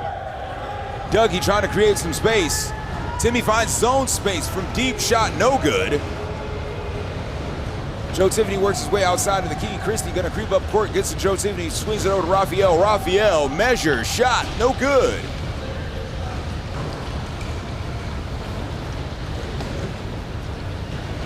Doug corrals the loose ball, swings it over to Timmy. Timmy guarded well by John Weber. Trying to create his own space, but guess what? Joe Tiffany's got position on Tommy down in the key. As someone's gonna try and correct the defense. Clint Fisher does just that. Big time block there by John Weber. And I do believe he was hit with an extension. But no matter, as Brad Peters connects for 2 to take the lead back to Seattle. Timmy's free, Timmy's free, Timmy's free. Brad Peters, who lives in the key. Doug complaining about something as the clock stops.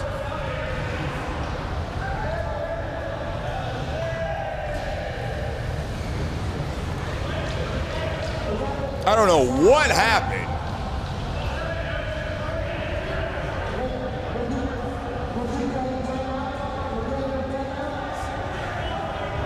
There is a broken panel? Is that what they're saying?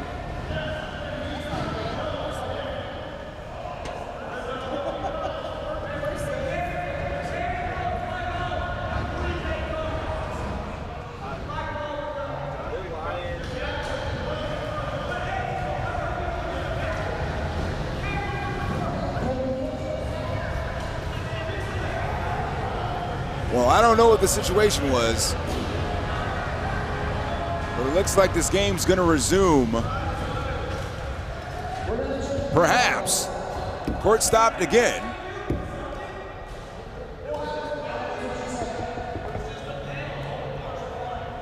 The situation is trying to be explained by the referees up top. They're checking panels.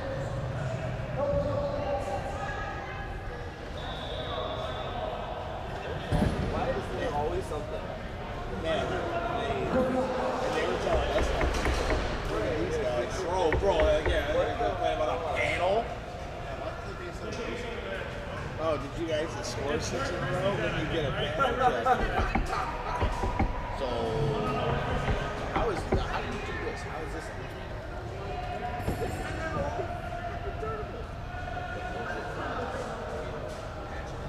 Panels being checked here, as it looks like we're going to take a mechanical timeout, and we'll reconvene when the game gets going.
All right, after that brief timeout, Update from court 2.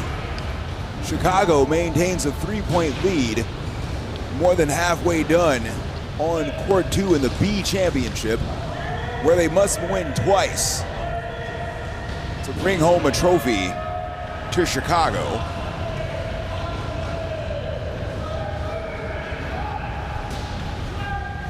And we are back in action as Seattle maintains a 1-point advantage.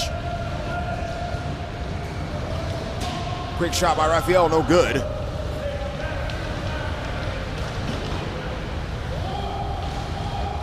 Austin's gonna make his way up court. Dougie asking to get into the backside part of the screen, but it's gonna be Timmy who's gonna try to take advantage. Christie's gonna wedge that. Looking to find some room, rolls out of his cart. Austin's gonna set at the 3-point line. Works his way up deep 2, no good.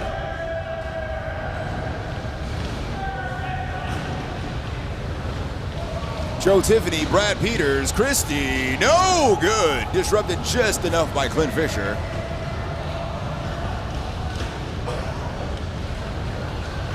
Potentially 2-on-1, Doug connects.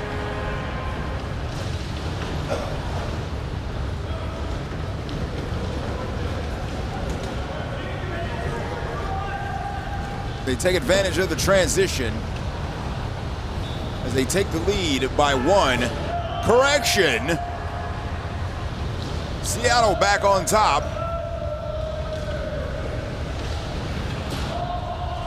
Clint Fisher saw an opening. And if you see an opening, you must rip it. Raphael rebound shot, good.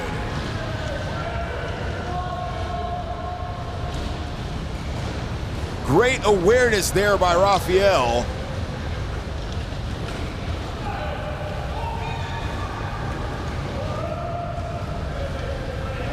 Four-man and woman wall set up here at half court, but they let Doug free from 3.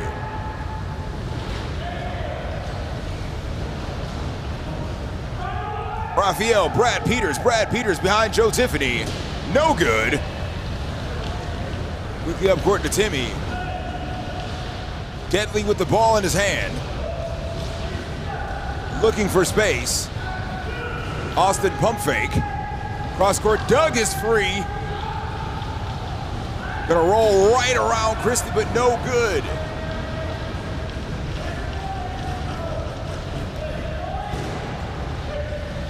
Looking for a slash, does not get it. Once again, Joe Tiffany becoming very familiar with the rim.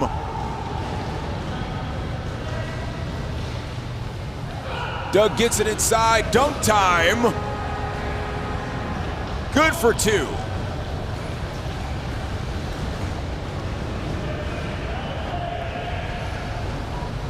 Joe just pushing Raphael further and further up to create space for himself. Raphael is in, but there it is. Stays off the rim this time. And hits the back of the plexiglass. Timmy with the quick trigger, no good. Joe Tiffany is free. Bump lean shot, good.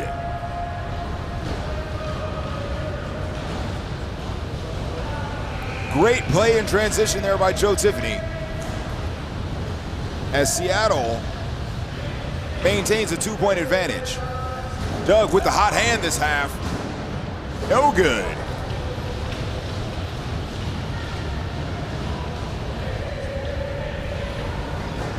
John Weber rips one from the middle, no good. Doug sets himself free, gets it over to Timmy. Christie pressuring the ball. Oh, Tommy with the fumble. Joe Tiffany. And that, my friends, is the literal definition of barbecue chicken. Nose to nose, creates space, high shot, 2 points. Nothing you can do as a defender.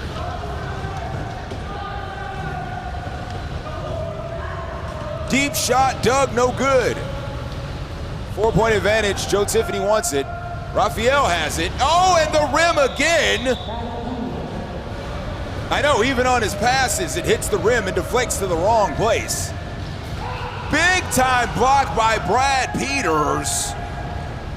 Another big time block, but that one is not blocked. Austin with the dunk inside.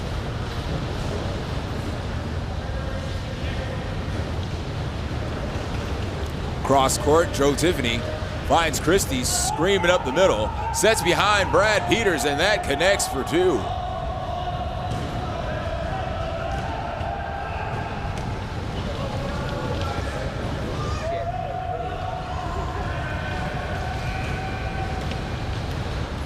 Clint Fisher looking to crack the defense.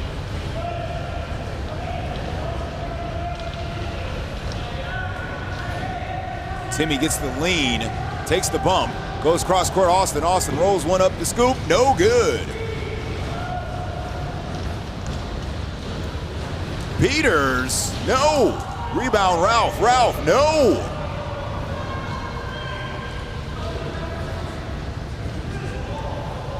But they maintain possession.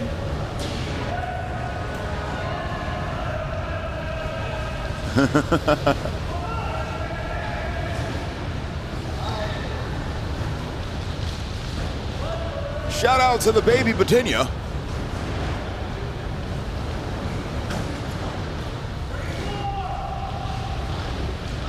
As Clint Fisher sets up Timmy. Timmy takes the deep shot and good.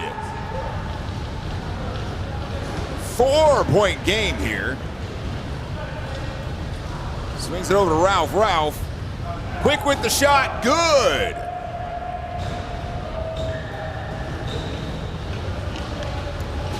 Doug doesn't let him catch up, takes the quick shot, but does not connect. Ralph demanding the ball.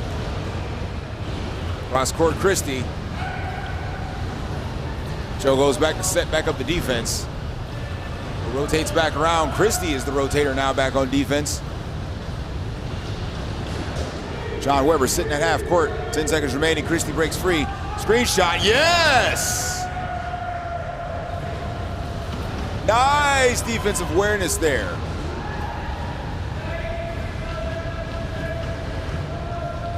As Weber's going to take the closing shot of this first half. No good.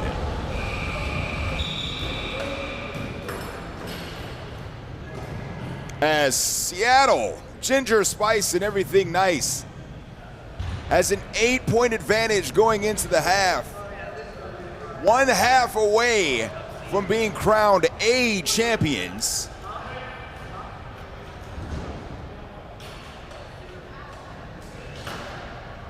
Michigan entering the faster cars, putting Timmy in 2.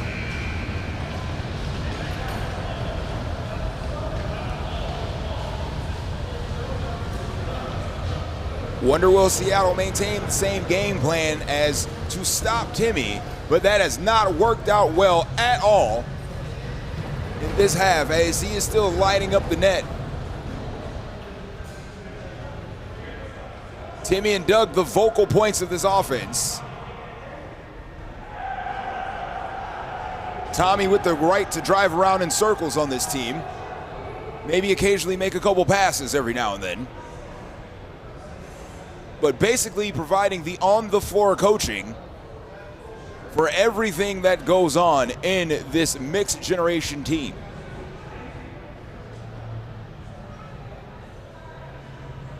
As we see Eric LaPlante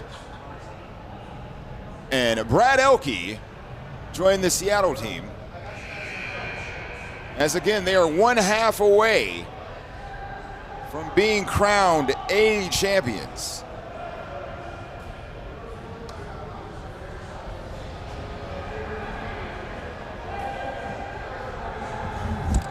What's going on over there?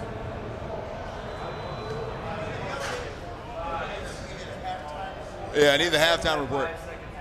What's that?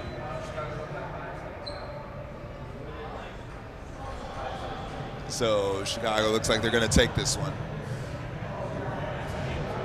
Yeah.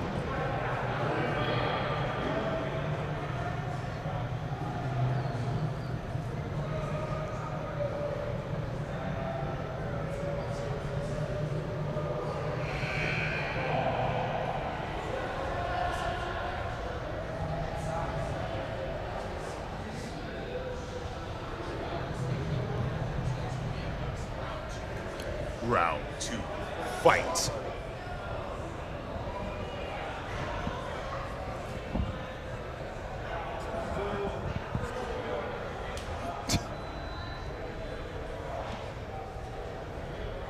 And a quick halftime update.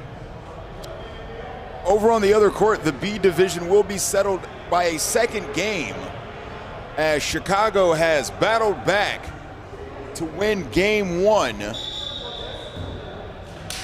And now it is officially the grand finals in the B division between the Chicago Reign and the Seattle Chewbacca team, as they will play a game 2.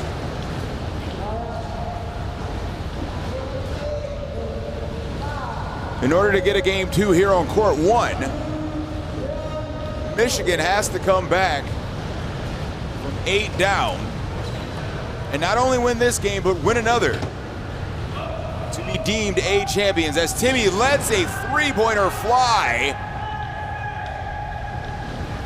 Connects as they open up the second half.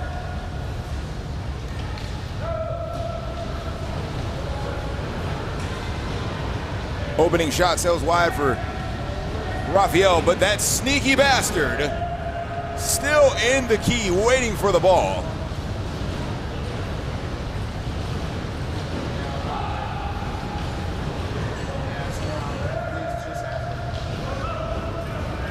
Tommy takes the bump, looking to set up the defense. Joe Tiffany still trying to fight inside for a 2-on-1. Trying to get the numbers advantage here.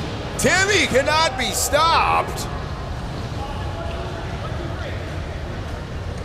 Another one drops for Timmy, as he's been the main source of the offense for Michigan.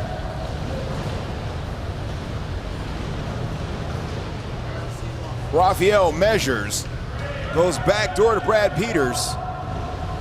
Shot no good, rebound. Guess who? It's Timmy in the fast car.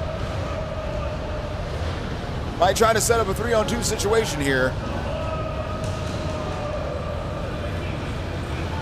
Timmy knows he has to pass, goes to Tommy on the outlet.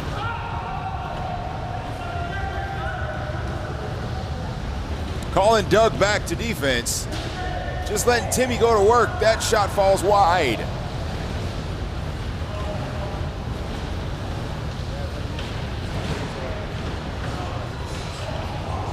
Cross court. Joe sandwiched between Timmy and Doug.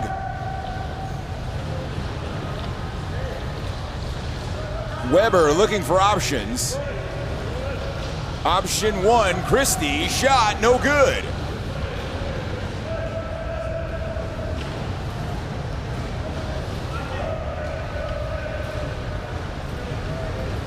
Doug up top to Tommy.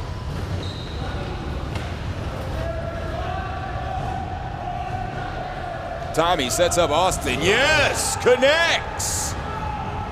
And all of a sudden, it's a 2-point game.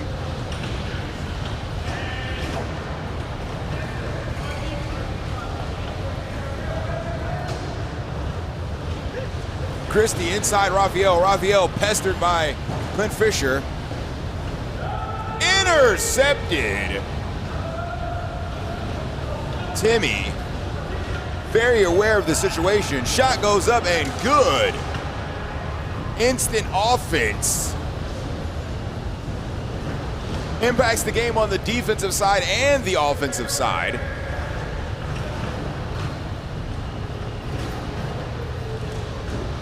As we are in a tie ball game. Joe Tiffany from deep, no good. Rebound, guess who? Timmy, another open look, feeling himself. Timmy in his bag, as they're gonna have to do something to slow this young man down. Joe Tiffany says, look at these unlimited banners. I'll slow you down, as he answers on the other side.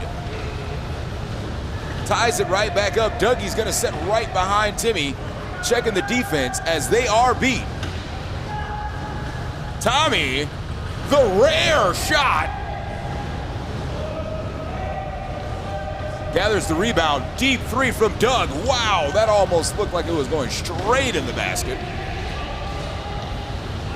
Weber, Raphael. Dumps it off to Joe Tiffany. Joe Tiffany looking for the back door. Not gonna let him in. Fights through. Timmy disrupts the pass just enough. Raphael dumps it back over to Joe Tiffany. Joe Tiffany off the side of the backboard. Tries to get Brad Peters inside. Dunk time. Just as the key clock was expiring.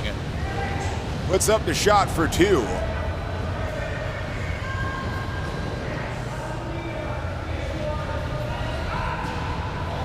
Side shot does connect. Doug trying to corral that rebound, but it's going to get beat to the corner by Joe Tiffany. Quickly outside to Christie. Christie up court to Brad Peters. Raphael looking to set a pick on Clint. Rotates with Timmy. Here comes Weber knocking at the back door. Goes cross court, Brad Peters.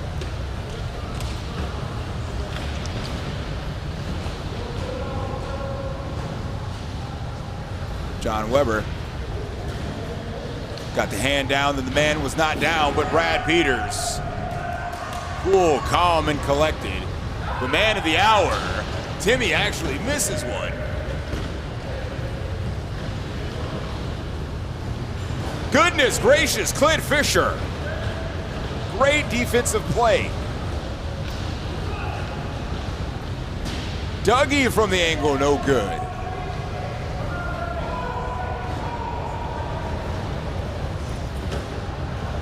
Austin's gonna set up half court. Tries to dial one in, no good.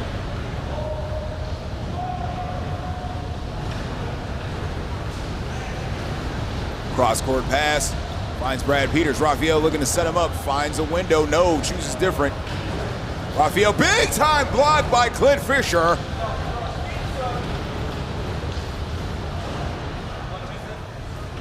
$6. Clint Fisher with about 6 blocks in the last 2 possessions. As Christie misses a long one. Timmy gets denied by Joe Tiffany. Put some respect on his name.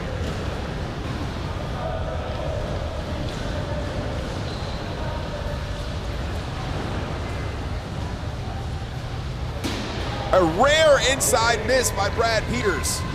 Normally puts that one home. Timmy, no, off the side of the rim.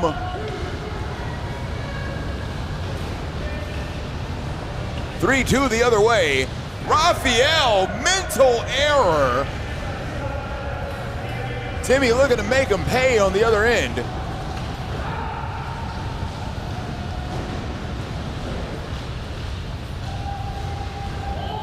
Clint Fisher looking to line one up.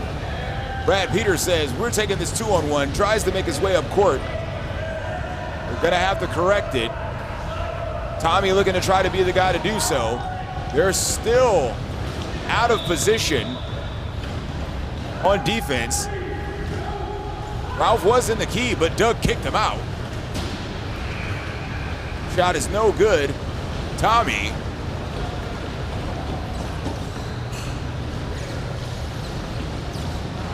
Clint Fisher waving for the ball. Wants it, gets it. But again, they have to fix the defense. Brad Peters wants that 2-on-1 badly. As they reset, they're still not fine. They're good now. Shot from Austin sails low. And once again, it's Joe Tiffany commanding the offense. Rolls it back over to John Weber. John Weber looking down court for options. Dumps it off to Raphael. Raphael into Brad Peters. Looking for a window. Not finding one. Steps back, creates space, shot sails high. Only a 4-point game. As Doug once again has to stop the offense to set the defense.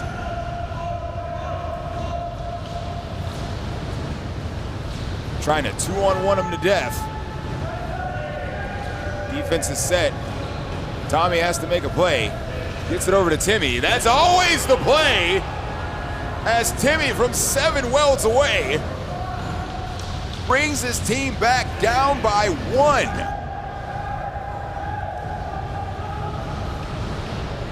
When will you learn? Stop that guy in red 2. Window finds it. Brad Peters will not be denied. Timmy, no good.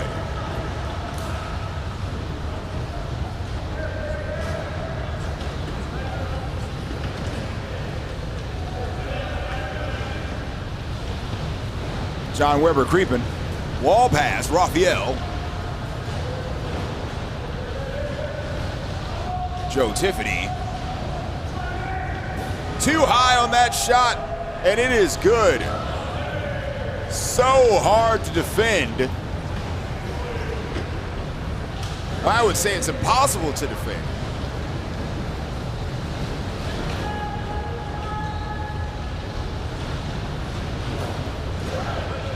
Austin with the look on his face, leans, shot, no good.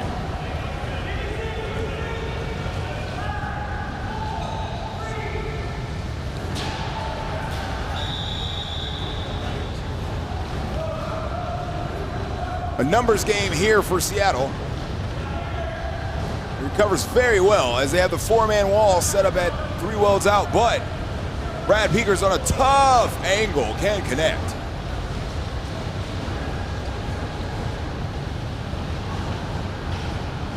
One v one here.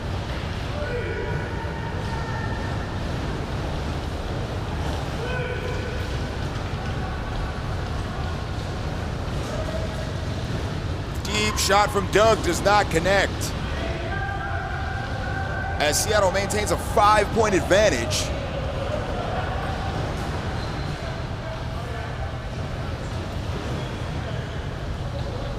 Christie, cross court, Raphael. Raphael leaning, shooting, scoring!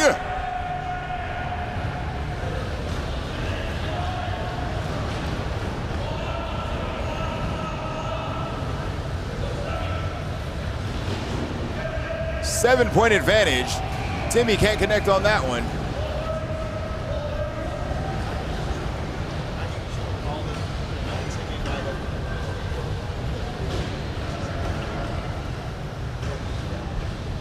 Three minutes approaching. I think one bucket may put this game on ice. Raphael finds the window, no good.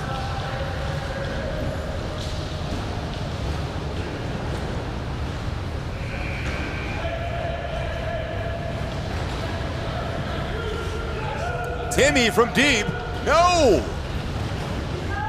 Doug, layup. Raphael's just gonna watch it go in. Only a 5-point game here as Joe tries to get out of the key. My goodness gracious, Joe Tiffany. Want to talk about a mission. Unlimited champ 2 nights ago. Oh, the bad pass. That should have been an easy layup. It's not lead to a turnover, however. Glenn Fisher's going to take the big bump. Shot is good. 5-point game. Less than 2 minutes remain.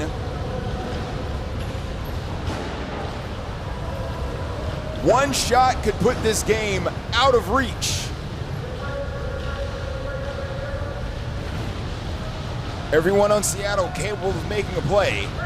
Raphael's gonna be the guy. Connects! Oh my goodness! Raphael! And that might be GG. And that should do it. Raphael put the team on his back. As smiles come to the face of Seattle, as ginger spice and everything nice will be crowned your A Division champions here in 2024 in Vernon Hills, Illinois, as Timmy fills up the stat sheet.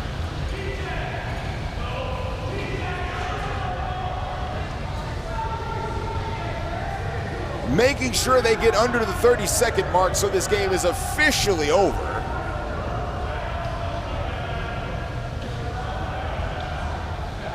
Brad Peters! Once again, filling it up.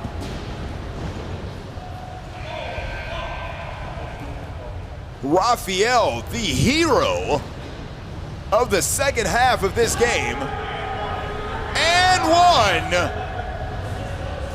The final score will not dictate how close this game actually was, as Brad Peters continues to make it rain. As once again, Ginger Spice and Everything Nice from Seattle will be crowned your A Division champions. Christy, John, Raphael, Brad Peters, and Joe Tiffany. Brad Peters and Joe Tiffany crowned Unlimited champions 2 nights ago, are now A Division champions. Congratulations to the Mixed Generation team. Doug, Tommy, Clint, Timmy put on a show. And of course, Doug hard fought, got through the loser's side to get the run back, but it was not enough. As the champions will take their seat atop the A Division.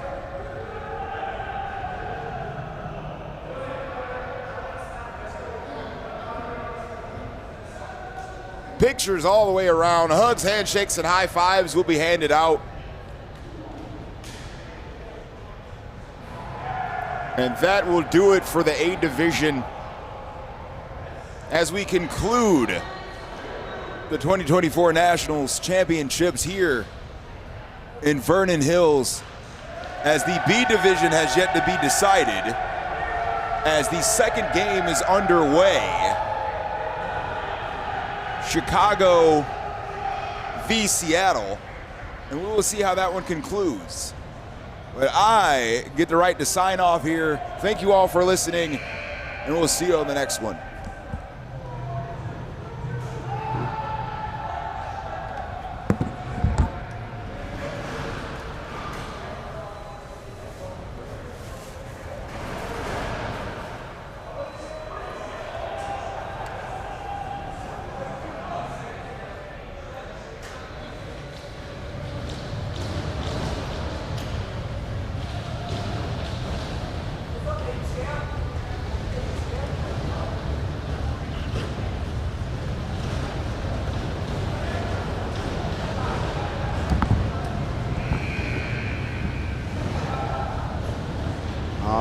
The employees are parking up the cars. I'm gonna go make my rounds and pack up all the stuff I can. We still have a game going on. Looks like Chicago is up over Seattle in the first half of the second game of the championship over on Court 2. But yes, we're gonna shut down the operations here. Look for all the Court 2 recordings. I will prioritize those to go up first as far as the GoPro recordings and uploading them. So be patient. Those do take a long time to upload. But I'll get on that as soon as I get back to Michigan. Everybody is traveling. If you're back at the hotel watching this, safe travels to you. If I don't see you, come out to the banquet if you're here, you know, because that's going to be a good time. All right, but people watching at home, hope you had a good time. I know there was some lag. This is a cellular-based internet system that we were working with, and cell phones in here don't always get good signal. But this device I was using did communicate with 3 different towers, and it would always kind of go with whatever one was best. And we're in a highly populated area, and there was definitely some times where the internet was definitely affected by, I think, the towers being you know, just overworked. But y'all have a good one. This is the Whirly Freak signing off. We'll see you at the next WhirlyBall event. Peace out.